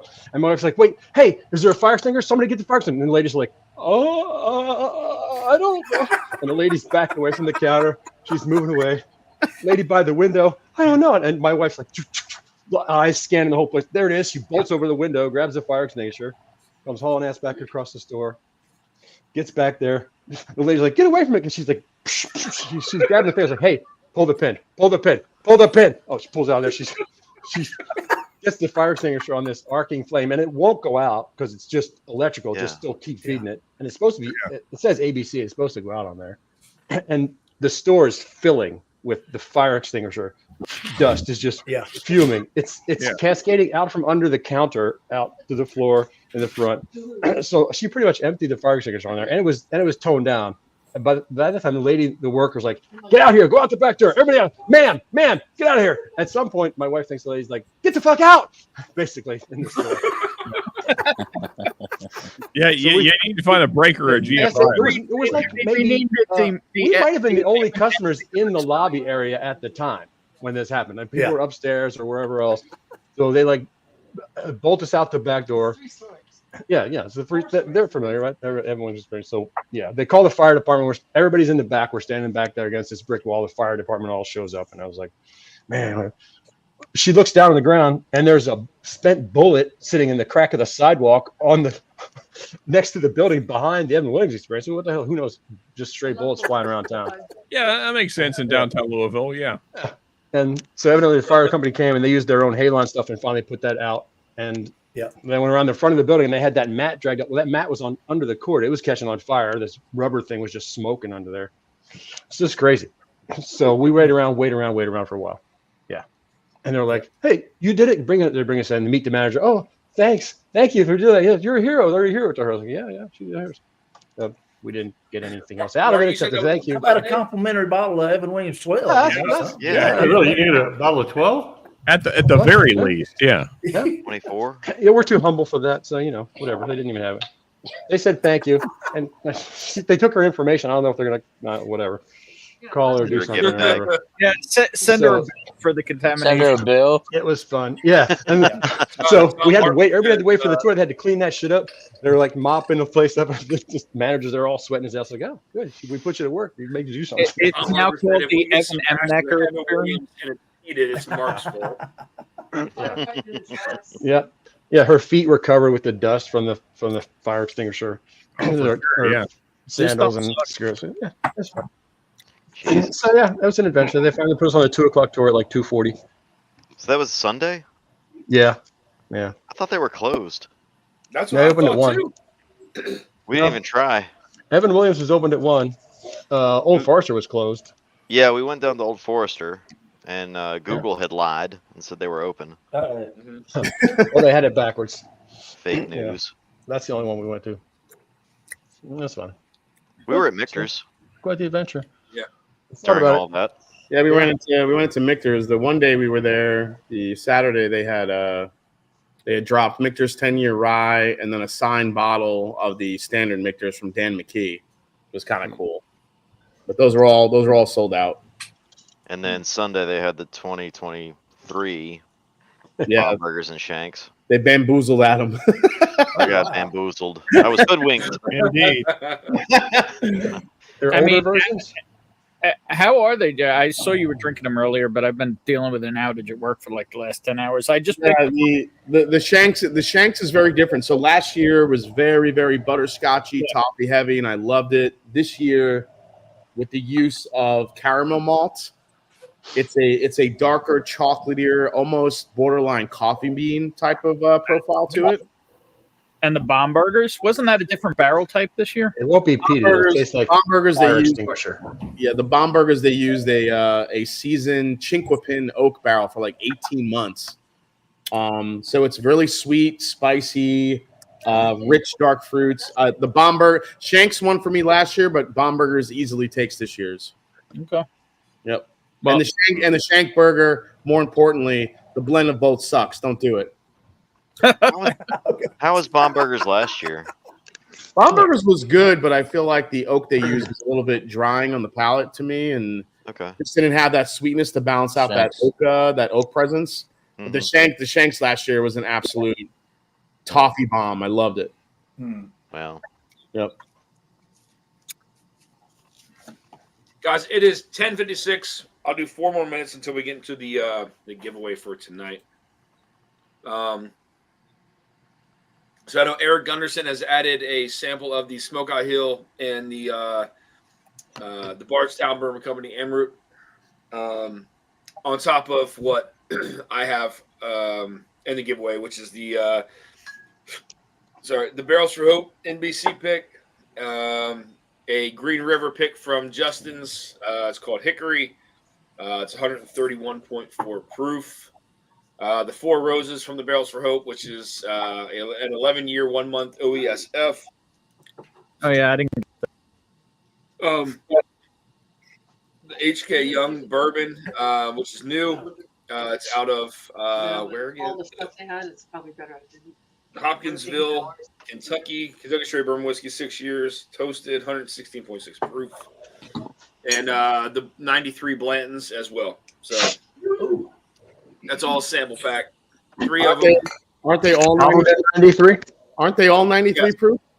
Yeah, the standard ones are all 93. No, this is from 1993. 1993. Oh, it's from 1993. Got it. Yeah. All 93 ones. You're like, it's a 93. I'm like, they're all 93, dude. What's so special? Fuck your horses. Pull the fast one, man. Fuck your horses. Dude, at first, Jason, I swear to God, at first when we were at the event, I thought you were gonna bring the fuck your train. I was like, oh my God, because like you were talking to Fred, and I was like, holy shit, is he gonna say this right now? I thought you were gonna the train story. Fuck your train. When I wrote out the intro for Fred, I was gonna say fuck your train, but I felt like nobody in the audience would have gotten it. we would have. Some would. I mean, somebody Some would. would. Yeah. If you know, you know, right? That's it. Yeah. All right, guys. I'm gonna jump off. I have some something I got to film and some work I got to do tonight before I hit the hay. So, cheers. All right, buddy. Cheers, buddy. Love you guys. Cheers. We'll see you again. Cheers. Cheers, guys. Cheers. Hey, how were the tacos? Did you get tacos Saturday? So we went out. Jesus. I don't remember. We were going to go get tacos. Yeah. Tell them about the tacos, Dan. Sidetracked? Yeah. Fucking. Well, we were gonna go get tacos, and where it was, we didn't know it was a like a Hispanic club. Ah. And like literally, like so. That sounds about right. Dog. That sounds like the Cowboy boots and belt buckles. Well, they wouldn't have been able to hear our order. we were yeah, it was not cowboy boots and belt buckles. No, it wasn't that. Yeah. No. Sean and I found a liquor store like that in No, Baltimore. it was That's true. We did. Was it Cholos with one button and a bandana? Actually, I feel like the liquor store we went into was probably called Cholos. I don't know what it was actually called, but it feels like Cholos would have been the right name. It was more like Huyos. Like so, and Ben can back me up here. There were Spanish girls actively eye fucking both of us because they were hammered. Yeah. You know how hammered they were if they were looking at me.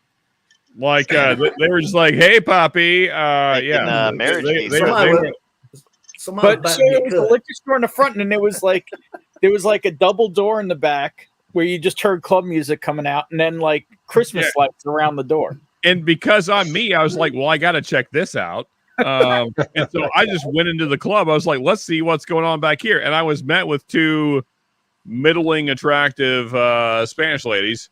And they were like, "Hey, Poppy," and I was like, "Okay, well, this is." Hola, chica. No, it was not that kind of night.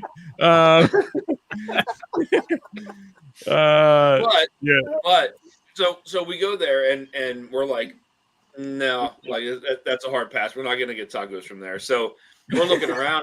There's a pizza place. That's what we said too. I'm not gonna eat tacos there either. Oh, I saw the bar that Kira and I got kicked out of. So we wound up going to a pizza place, and like as soon as we walk in, this guy's like asking Adam, "Hey man, you want to buy me some pizza?"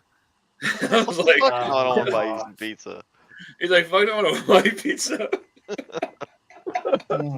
Cheers, Jigs. What's up, Jigs? Yeah, I think he asked you twice. What's up, Jigs? No, he kept asking. Hey, cheers, buddy. What's up, Jigs? I heard attractive Spanish lady, so I had to come on. Where are I think I saw that guy in the corner when I went to CVS. You got a dollar? You got a dollar? You got a dollar? You got a dollar? You got a dollar? You got a dollar? He kept asking. Merry Christmas, Jigs. Cheers, Lance. Thank you for the $10 super chat, man. You are in it to win it, buddy. Yeah. As soon as Ethan pops back on, we'll go ahead and do the drawing. I Poppy and Peter B shows up. Okay. I see. Cheers, Peter. Super chats again for tonight, and hopefully you guys enjoy the flight. So again, Barrels for Hope, BC, 1993 Blanton's, HK Young, Single Barrel, brand new company out of Hopkinsville. 4 Roses, 11-year, 1 month, and a Green River pick from Justin's House of Bourbon. And then one of the samples packs is going to have the Bardstown Bourbon Company Emerald, as well as the Smoke Eye Hill. That's from Eric Gunderson. So thank you, Eric. Ethan, are we good to go? We are good to go. Wheel is in private chat. Okay. Thank you for tracking those tonight. Absolutely. Much appreciated. Ginger, I did. That's awesome. All right. Let's pull that boy out. Good Lord. Okay. Let me share this. Can you guys see that or no? No. There you go. Let me see. Hold on. James E. Oh man, that pizza hit the spot. Mine did too earlier. Saturday or tonight? There's nothing like being in the gym working out and ordering pizza on your phone while you're still working out. I'm just saying that's some fat guy stuff right there. There you go. Oh yeah. T-Rob getting done. Yeah. Yeah, especially when you get it delivered to the gym. That's the fat guy thing. Well, see, and you don't the have to gym's stop on one treadmill. side of the complex. The pizza place is on the back side. So by the time you order, go to your truck and drive around the corner, it's ready. So, Good to go. that's it. Oh, they don't deliver it? No. Yeah, they do. But I mean, I'm driving right by there going home. So I'll just pick up. Just get a little bit earlier. You can All do it on right, the guys. treadmill. Just calculate a few extra steps and you can eat the pizza. Oh, I've been on the bicycle and ordered it.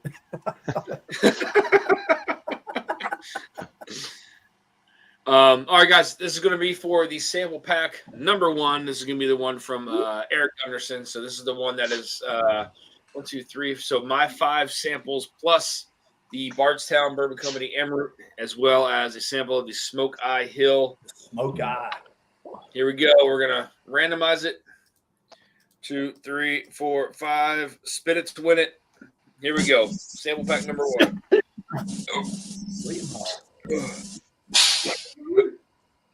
Rigged. Rigged. That's Rigged. Congrats, Vic. Thanks, sir. I didn't even see it spin. But okay. Feels like it was It was not that quick. rigged at all. Gotta be quicker than that. Congratulations, Vic, Yeah, on man. that first pack from Eric Gunderson, guys. Move Next on. packs are going to be just the 5. So Eric donated a sample of each to go along with my first pack. So these are just going to be the 5: the Barrels for Hope, the Blantons, the Green River, the HK Young, and the 4 Roses. Randomize 5 times and spin it. Win it. Who is it? Art Sanchez. Cheers, man. I think Art Sanchez is a big rig driver. Yep. There you Trucker go. night. Congrats, Art. Congrats on that sample pack, sir. That is from me and Eric Gunderson. All right, guys, I'm going to give away 3 samples. We were talking about Old Quaker earlier. I'll give away 3 samples of Old Quaker as well tonight. So, Old Quaker. yeah. Is that a Puritan whiskey? Why not? Doug H. Doug. Doug H wins the sample pack. Congratulations, Doe. That says Doe. Congrats, Doug. Doe. That says Doe. Oh, Congratulations, Doe boy. what's up, Doe? Congrats, Doug. You are the winner of the 3rd sample pack. Now we'll go ahead and get into the 3 samples of the Old Quaker, guys. The one that is sitting behind me was able to go out to MGP, where that was distilled originally out by Shinley. So the Old Quaker warehouse is out there, still standing. So Wow. randomize it. 3 samples of this.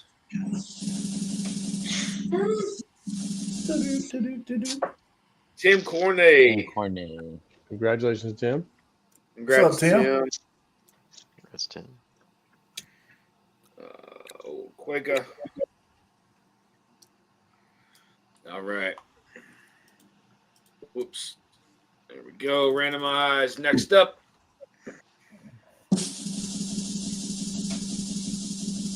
Is Richie Z. Z.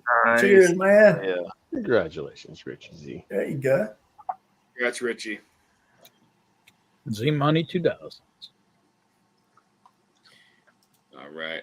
Let's randomize it a couple more times here.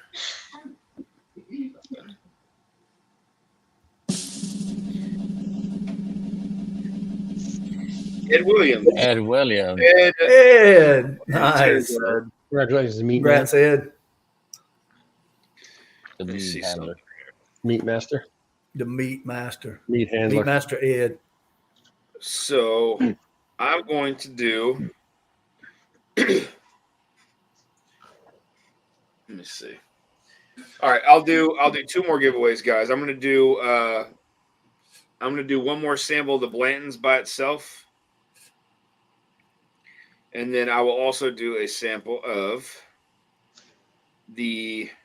Let's see, what else? I don't fucking know. Pizza. Smoke Eye by itself. Yeah, pizza sounds pretty good.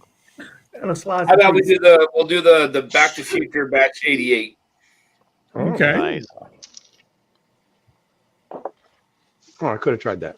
I don't think I afford that. All right. Let's randomize that. So we'll do 2 more giveaways, guys, for tonight. Give away the Sugar Hill Gang. Oh, yeah. Ed Williams. Ed Williams. Yes. Nice. I was going to say I hadn't seen any duplicates yet, and then here we go. And there you go. So, Rigged. Congrats, if you got any Ed. Dusty Jack, send that to him. Dan, was that the Blends or the barrel? Yeah, that was the Blantons. Okay. Yeah. We'll do one more Blantons and then we'll do the barrel. So one more Blantons on top of this and we'll do the Back to the Future and that's it. I know. I'm loving it. All right, so this is for the Blantons again. Poppy. Congrats, Paul. Congratulations, Paul. You want a sample of them Blantons from Hi, 1993. Poppy. All right, guys. There you for the go. last sample tonight, this is going to be for the Back to the Future batch from Barrel King, batch number 88. Idiot. Lance. Congratulations, Man. Lance. Nice. Cheers, man. Last in, last Cheers, win. Lance. Good job. That's it. Congrats, Lance. Cheers, guys. Congratulations. And again, thank you all for the super chats. I will get all these out before I go on vacation.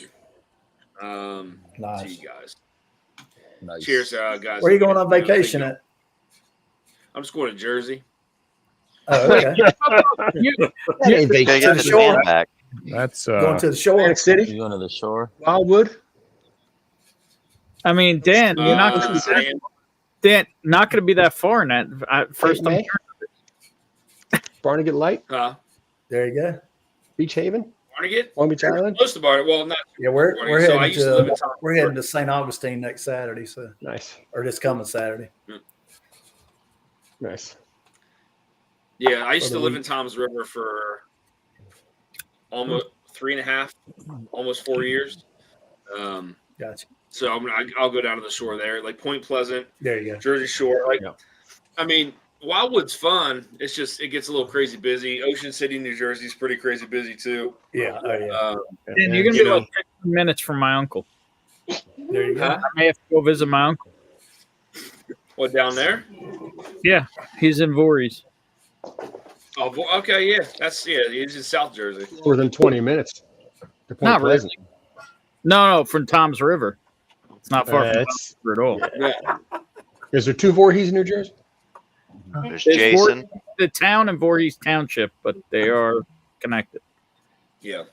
But Tom's River is like the mid Jersey, North Jersey beaches, and Voorhees is in South Jersey. No, yeah, Voorhees is just outside of Philly. Philly. So it's just Right. a west. Okay. All right. You guys, it's so close because it's East Coast. Time is traffic distance. Traffic time is not distance. So I hear you. No, it's not.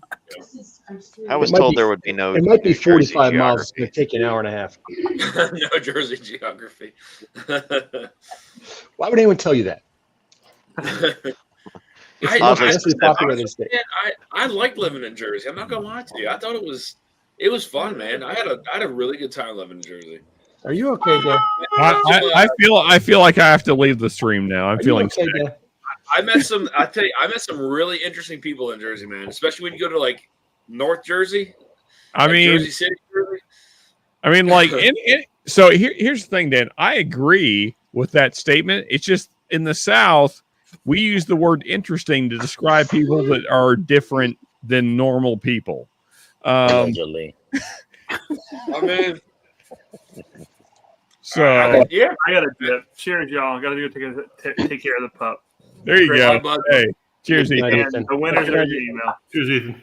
Cheers. Later, thanks, guys. buddy. See you. Hi, buddy. Hey, more barrel aged coffee. Will do. That shit's good. Yeah, it is. So Lance sent The only flavored coffee I'm like. Xbox, I have that bottle.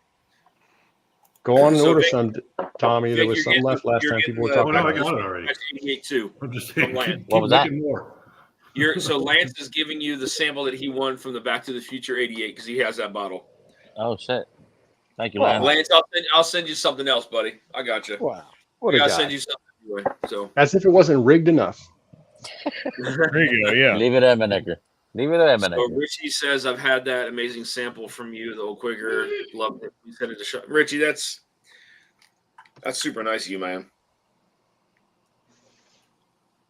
I appreciate Wow, it. there you go, man. Everybody's just We swapping. see you, Richie. We see you. Richie is the G. So there. it was pretty wild, man. So when I lived in Jersey, I used to worked next to a pizza joint, and this guy Vito, who owned it. It's Vito's Pizza. Yeah, The original Vito's. That feels so Jersey. I can't even describe how Jersey that feels.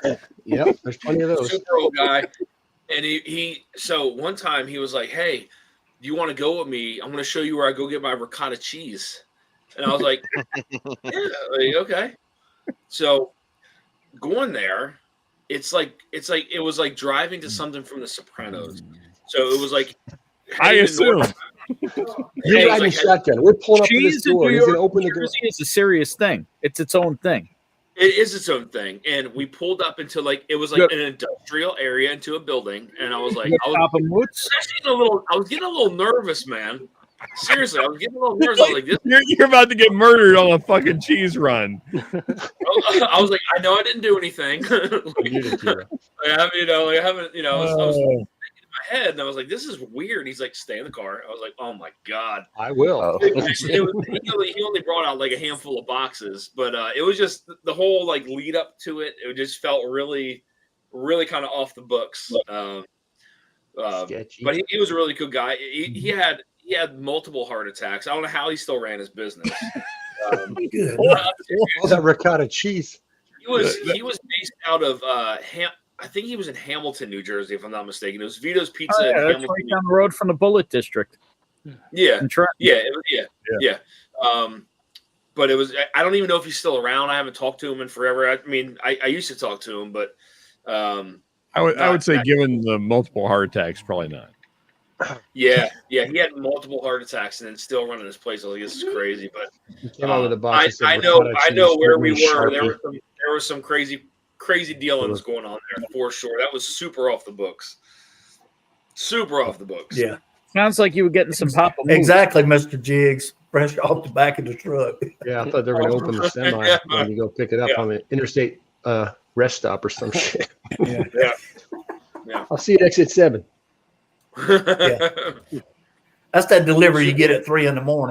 You know. Yeah, man. Yeah, I've been involved with some illegal activity, but never involving cheese. That's a new one. That's a new one. Yeah, there you go. Gotta step up your game. 4,000-pound block of cheese. Hey, it doesn't. You don't get as much time for it, but it's still cutthroat. No, for sure. They call getting that cheddar for a reason. I know the guy. I have his number. I eat at his restaurant. I was like, sure, like that's cool. I'll go. But then as we started getting into that area, I was like, man, this is getting weird. But everything was. Maybe that's what Jay-Z's been rapping about this whole time. That's it. It's a hard knock life, man.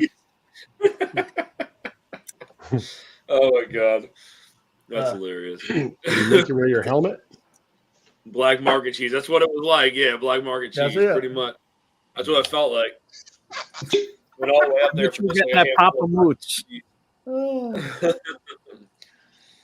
said it was that fresh mozzarella. It's still dripping when they slice that's right. Where's Jason when you're pronouncing Italian cheese names? Ragotte. Yeah. Exactly. Oh, Jason be all over it. No. Black market cheese. Who cut the cheese? Yeah, he was a cool guy. I don't even know if he's still around anymore, man. I haven't talked to him forever, so I don't know. Hey, man, I almost finished this pizza. Hell yeah. I'm eating garlic bites now. Dan, I believe if you try hard and you believe in yourself, you can finish anything. I don't think I'm the good thing about that pizza and them garlic knots is they soak up all the alcohol, so you can start back fresh. That's it. Yeah. It's like a reset right there. Exactly. Yeah. Indeed. I mean, at 2 a.m, it's not a reset, but now it is. Yeah. Yeah. For sure. 2 a.m, it's like a rescue mission.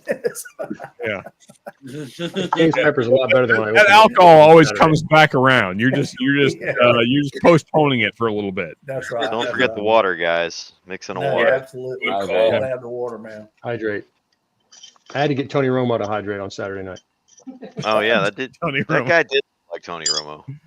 Oh yeah. Egg roll says to hydrate. Egg roll. Yep. Come Guzzler. What? I mean, that is the official name for that cup that Bennett was holding.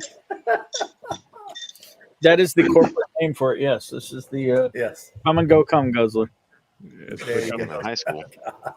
Oh, you told Ben that. I'm like, what the fuck? You got to give it filled by farm animals, but hey.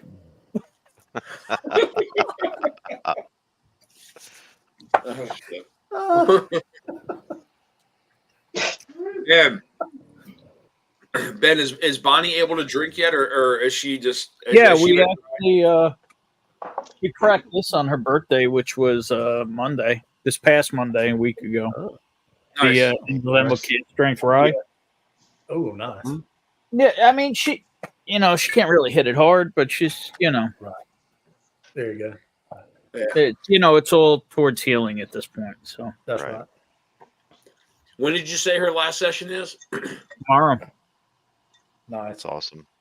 Yeah. So I got to go with her. They do the whole gaunt thing. Good, man. I mean, there's still a long road, but hey. Sure. Oh yeah. Making progress, man. Yep. Yep. Dan killed that pizza faster than a fetus at a Planned Parenthood. Oh God! What the fuck? Oh. Jesus! Come on. Oh my God! Oh, am I a mod? Can I block that comment? that New England humor. Yeah, Peter, you just got leveled up on me. So Look at that. Murphy. Ben's like, Look at that. Get the no, that's Just almost as devious as my stuff. We'll be sharing some old speaking of Wood Dutch, Rye from 1883 at my birthday tasting. 1883. Hell yeah! Good Lord. There we go, buddy. That's a That hell of is a ridiculous. beer. isn't that a ceramic man. crock? I'm busy. Is that even? Hell yeah. I got a whole bunch of dusty gin with a bunch of other dusty stuff I just got, which Yes, of course not 1883. bourbon as usual. Joseph, cheers, man. I hope you enjoy your birthday weekend, buddy. That's gonna be Absolutely, man. Happy birthday. That is crazy. Cheers to that, man. Cheers to Were you that. born in '83 by any chance? That'd be classic. I graduated in 83, but not 1883. Old. Oh, That's Tommy D territory. Adam, That was -3. Adam, what was the year of class in the Fraser Museum? 1896. Yeah. Wow. Yeah, I think so. Oh, the right, oldest y'all. glass I'm out. in there. Have a good All night. right, Vic. Cheers, Vic. Catch you later, Good night, Justin. brother. Hey, Vic, Have a good one, buddy. I'll look for your live stream when I'm getting ready to get off. All right. Yeah. Okay, bro. See you, buddy. hey, Vic. Yes, Joseph, do report back how that is, man. That's a hell Yeah, of a man. tasting right there. I mean, oldest thing that I've ever had was from 1909. So that's still a little ways behind that. So that's Talking that's about amazing. those I've had some stuff from the 30s. That's about as old as. those glass saw at the top. Which one, Adam? The stuff with the whiskey in them, or just the empty glass bottles? No, stuff with the whiskey in it from 1909. Oh, okay. Whiskey, Yeah. That's the oldest I've had. I see. Those empty glass bottles were like early 1800s and on. Wow. Dan, were they blue? There have was you some ever found blue ones. anything to do with dusty gin you get along with whiskey? So how old is it, Ben? Like, is it who 70s? Whose bathtub was it made in? Exactly. Yeah. I know one of those bathtubs is called Shenley. Yeah. Probably. Yeah, the old Finley. You gotta. The really good ones is in those cast iron clawfoot tubs, Yeah, I got a metric ton of Seagram's VO from the 70s in the last couple weeks. Oh my gosh, that's some good stuff, man. You got more, huh? Last year we had a 1903. I got another bottle of Seagram's, and I got 2 bottles of Dewar's White Label from 1980 the other day too. Nice. Nice. They That's never one of my had- college roommates. His dad drinks Dewar's constantly. always He's a blended Dewar's guy. It's always blended Scotch here. I don't know why. When you find it, We used to get the VO and the Seagram 7 back in the 80s when I was in college. I worked at a lumber mill during the summertime, and we got off on Friday at 5. Well, all the banks used to close at 5 on Friday, so you had to go by the liquor store if you wanted to cash your check. So you'd always pick up a bottle, and so we'd always pick up a bottle of VO or Seagram 7, and throw it on some ice, man. That was some easy drinking stuff. Mm-hmm. This Your buddy spaghetti comes back up on him on your couch. with the tack strip. Yeah.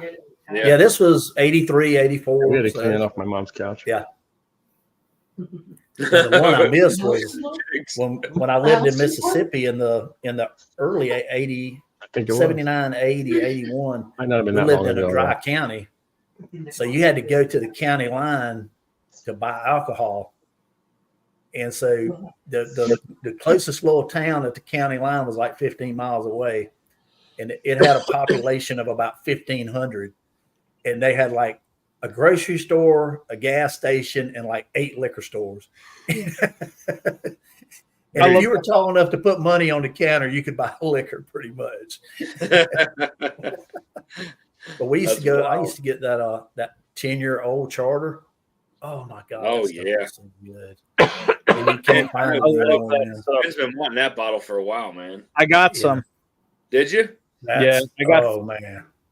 I got some. I have some 8-year now, and I actually got lucky and got some 10. So yeah, 10 to 10 is. So I don't have really old stuff, but we're talking more like 90s. Yeah. But Hey, that's still some great stuff, man. Yep. That stuff was so good. Well, guys, I do have to work tomorrow. I got to work all through this week. So Yeah, I got to work too. yeah. Yeah, I got to go to the office. I I mean, ain't getting I'm not outside saying- because it's I'm going to be not saying 100 I'm degrees first. again tomorrow. I'm not saying I'm still on a work bridge right now while I'm on with you guys, but I got to work tomorrow too. I got to get a bunch of. If I didn't have to be up I early, mean, D, you don't have to do shit. I know. but it feels But like I you do. established early last week that you don't really work. So Tommy has to yet? take the dog out and drink. I have to pack up things to ship to my wife. I have to pack up other things to get ready for the weekends. The other way. From 2 weekends Get from now. ready for the weekend. I mean, Tommy has the real work. Try He to has to sell make my sure car. he has to make sure everything is good for when his wife comes back, which is way more work than Well, actual. she's not coming back. Incorrect. No, she's not coming back. He's there. Yeah. She's there to stay. I got to go join her. Oh, okay. So I get to sell all the shit and sell the house. Tommy, I thought you were in your bathroom. That's not a shower behind you, is it? No, that's my. That's French Oh. doors. Okay. I got tired of the Packer wall. That's pretty I cool. mean, how strange of a bathroom would that be? Yeah, really. Packers Hall of Fame right there. I thought he was already in Japan. No. That's a rice paper wall. You just gonna slide it up. There you go. It's one of those little like 400 square feet apartments.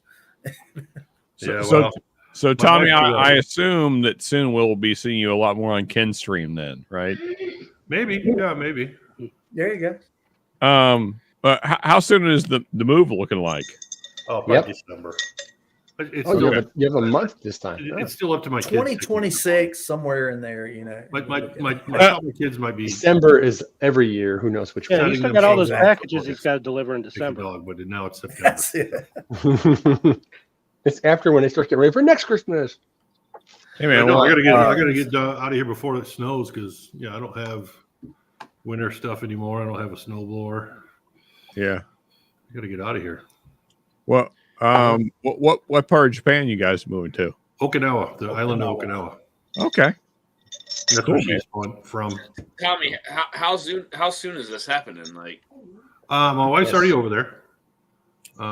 She went back in May and she's got an apartment. She hasn't moved into it yet. She just picked up the keys to it the other day. yeah. She's bought a car that'll get there to her in maybe a week and a half from now. So basically, when my kids can take the dog, right now they're in an small apartment. They can't take them, so they're looking to get like a house. Why don't they buy They your can take the house dog, and then I can move kind back of with the dog officially right start there? getting rid of shit. Yeah. and selling the house and then joining. Tommy, you got to come up and visit me in Hokkaido whenever I move over there. There you go. There you go. Can move over to Sapporo. Yeah. Sapporo. I got a high school classmate who's a teacher up there at a college. It's wonderful. He sends pics all the time. It's wonderful. Then y'all can go to the matches, you know. Sumo Yeah, started man. yesterday. There you go. Nice. The July tournament. This is the last time it's going to be in. Well, it's in Nagoya, but this is the last time it's going to be in the facility in Nagoya. They're building a new one. Oh, okay. So Here's the Tommy, are you good with the food and all that over there, Tommy, or what? Oh hell yeah! That's probably the one thing I'm missing the most right now. Yeah. Oh wow. Not my wife, the food. No. No, yeah, the food over there is it's phenomenal. So yeah, some Well, you were stationed over there for several years, weren't you? Yeah, 12 years. I lived over there for 12 years. Oh. Okay. I mean, we lived on base on a Marine Corps base, so I had air conditioning and all that kind of stuff. So there you go. And we cooked a lot with small kids. How do you know we he didn't was really go in the out Air that much. Force? What's that? I said, how do you know Tommy was in the Air Force? He wasn't. Oh, he said was. air conditioning. Air conditioning. He said air conditioning. Not AC, air conditioning. Hey, you see Dan wanting to reach your screen. Anyway, I mean the housing. Hey, I mean, if you got to be smart and do the service, that's the way to go. That's a true thing right there. Hey, Tommy, I'm curious, man, and mainly just I would like to look them up for my own personal tryouts. Granted, I would probably screw them up, but favorite Japanese dishes? Probably katsudan, which is usually a pork cutlet over rice with like an egg, onion, sauce mixture kind of put over it. The egg kind of cooks on top of it. So that, and then sushi is phenomenal. Any of the nigiri or the sashimi sushi, it depends. That's a market thing there. Gotcha. Curry rice. There's Coco's Ichiban curry rice. Ichiban means number one. That's pretty big over there. I like curry. Yeah, man. Okay. Yeah, there's a lot. That's like a Japanese Indian fusion kind of. Yeah, so it was basically they kind of took obviously English got the curry from India. The Japanese kind of took the English version and kind of made it their own. So it's not as That makes sense. as dark. I don't know. Right. But yeah, I mean, actually, there's all kinds of food over there. I'm not too big on the fried fish with the fish head still on it and stuff like that. But, Yeah.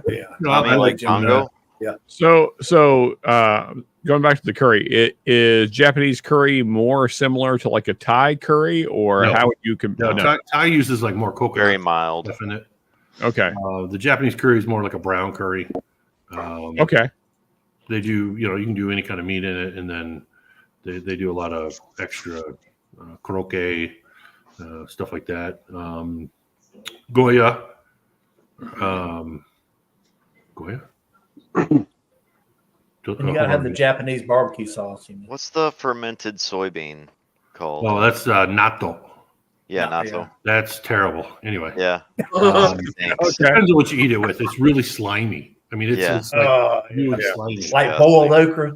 Yeah. But yeah. I love boiled okra. My wife loves it. It's very good. I love it, but it's slimy, is it? Give me some fried okra, though. Goya is the fried okra is bitter melon. It's like the bitter melon. It looks like a pimpled cucumber. That's Okinawan specialty. Mix that with a little bit of Spam and some eggs. You're good. Gyoza, which is basically pot stickers. Everybody, dumplings over here, whatever gyoza. Yeah, my wife eats those all the time. Pierogies. So Richie, I would agree with you on that. That's probably my favorite as well. Yeah. I really don't like a lot of the Japanese whiskeys. They're just too that Nika from the barrel's good. Yeah. Yeah. Japanese do eel really well. I can't do eel. My wife loves eel. Yeah.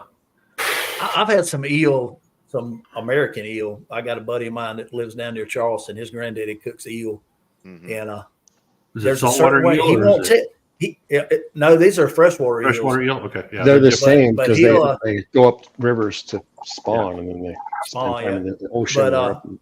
he won't tell anybody how he cooks it, but it's really good. You have to But watch them, it's spy on them. It's a family secret. Yeah. I like takoyaki, which is it's dumplings with little bits of octopus in it. Over there, the word octopus is taco. So, okay, my wife fooled me with that one time. So, Not your taco. Hey, Tommy, what's a taco? Hey, you want a taco? Tacos? I was gonna eat like a little taco dumpling. Nope. Calamari? There you go. I don't like squid either. Squid is I more love like a textural calamari. fish. Oh, I can eat the crap out of that stuff. Yeah. I like fried squidding. stuff is Calamari on better. anniversary. The raw sushi or it's Yeah. I'm at a fancy that's restaurant and there's like squid ink in it. It has to be like a small amount Oh, yeah. because Yeah, that can yeah. overpower anything. Oh yeah. Yeah. Turn your teeth. Yeah. Does it make your tongue black? I mean, how long have you two been married now? 29 years. Wow. That's a little while, man. Yeah, congrats. Yeah. Thanks. All right, we got to go. Congrats, Sonny. Land the plane. Land the plane. Okay, right. Yeah, I know. Dan's trying to check out. Yeah, let's. I know. I'll We've be been doing a lot of circling day because drinking, of though. bad weather, you know. Yeah. Jason Harris, I don't Got know if I plenty ever of saw fuel. you. Cheers, y'all. I'm Cheers, out. y'all. Cheers, Cheers, everybody. you beautiful sons have of a good bitches. night. Love y'all. Cheers, Adam. Cheers, guys. Good to meet you guys this weekend. See y'all. Have a good one. Cheers. Take care. Cheers. All right. There's an after party, people. What are you doing?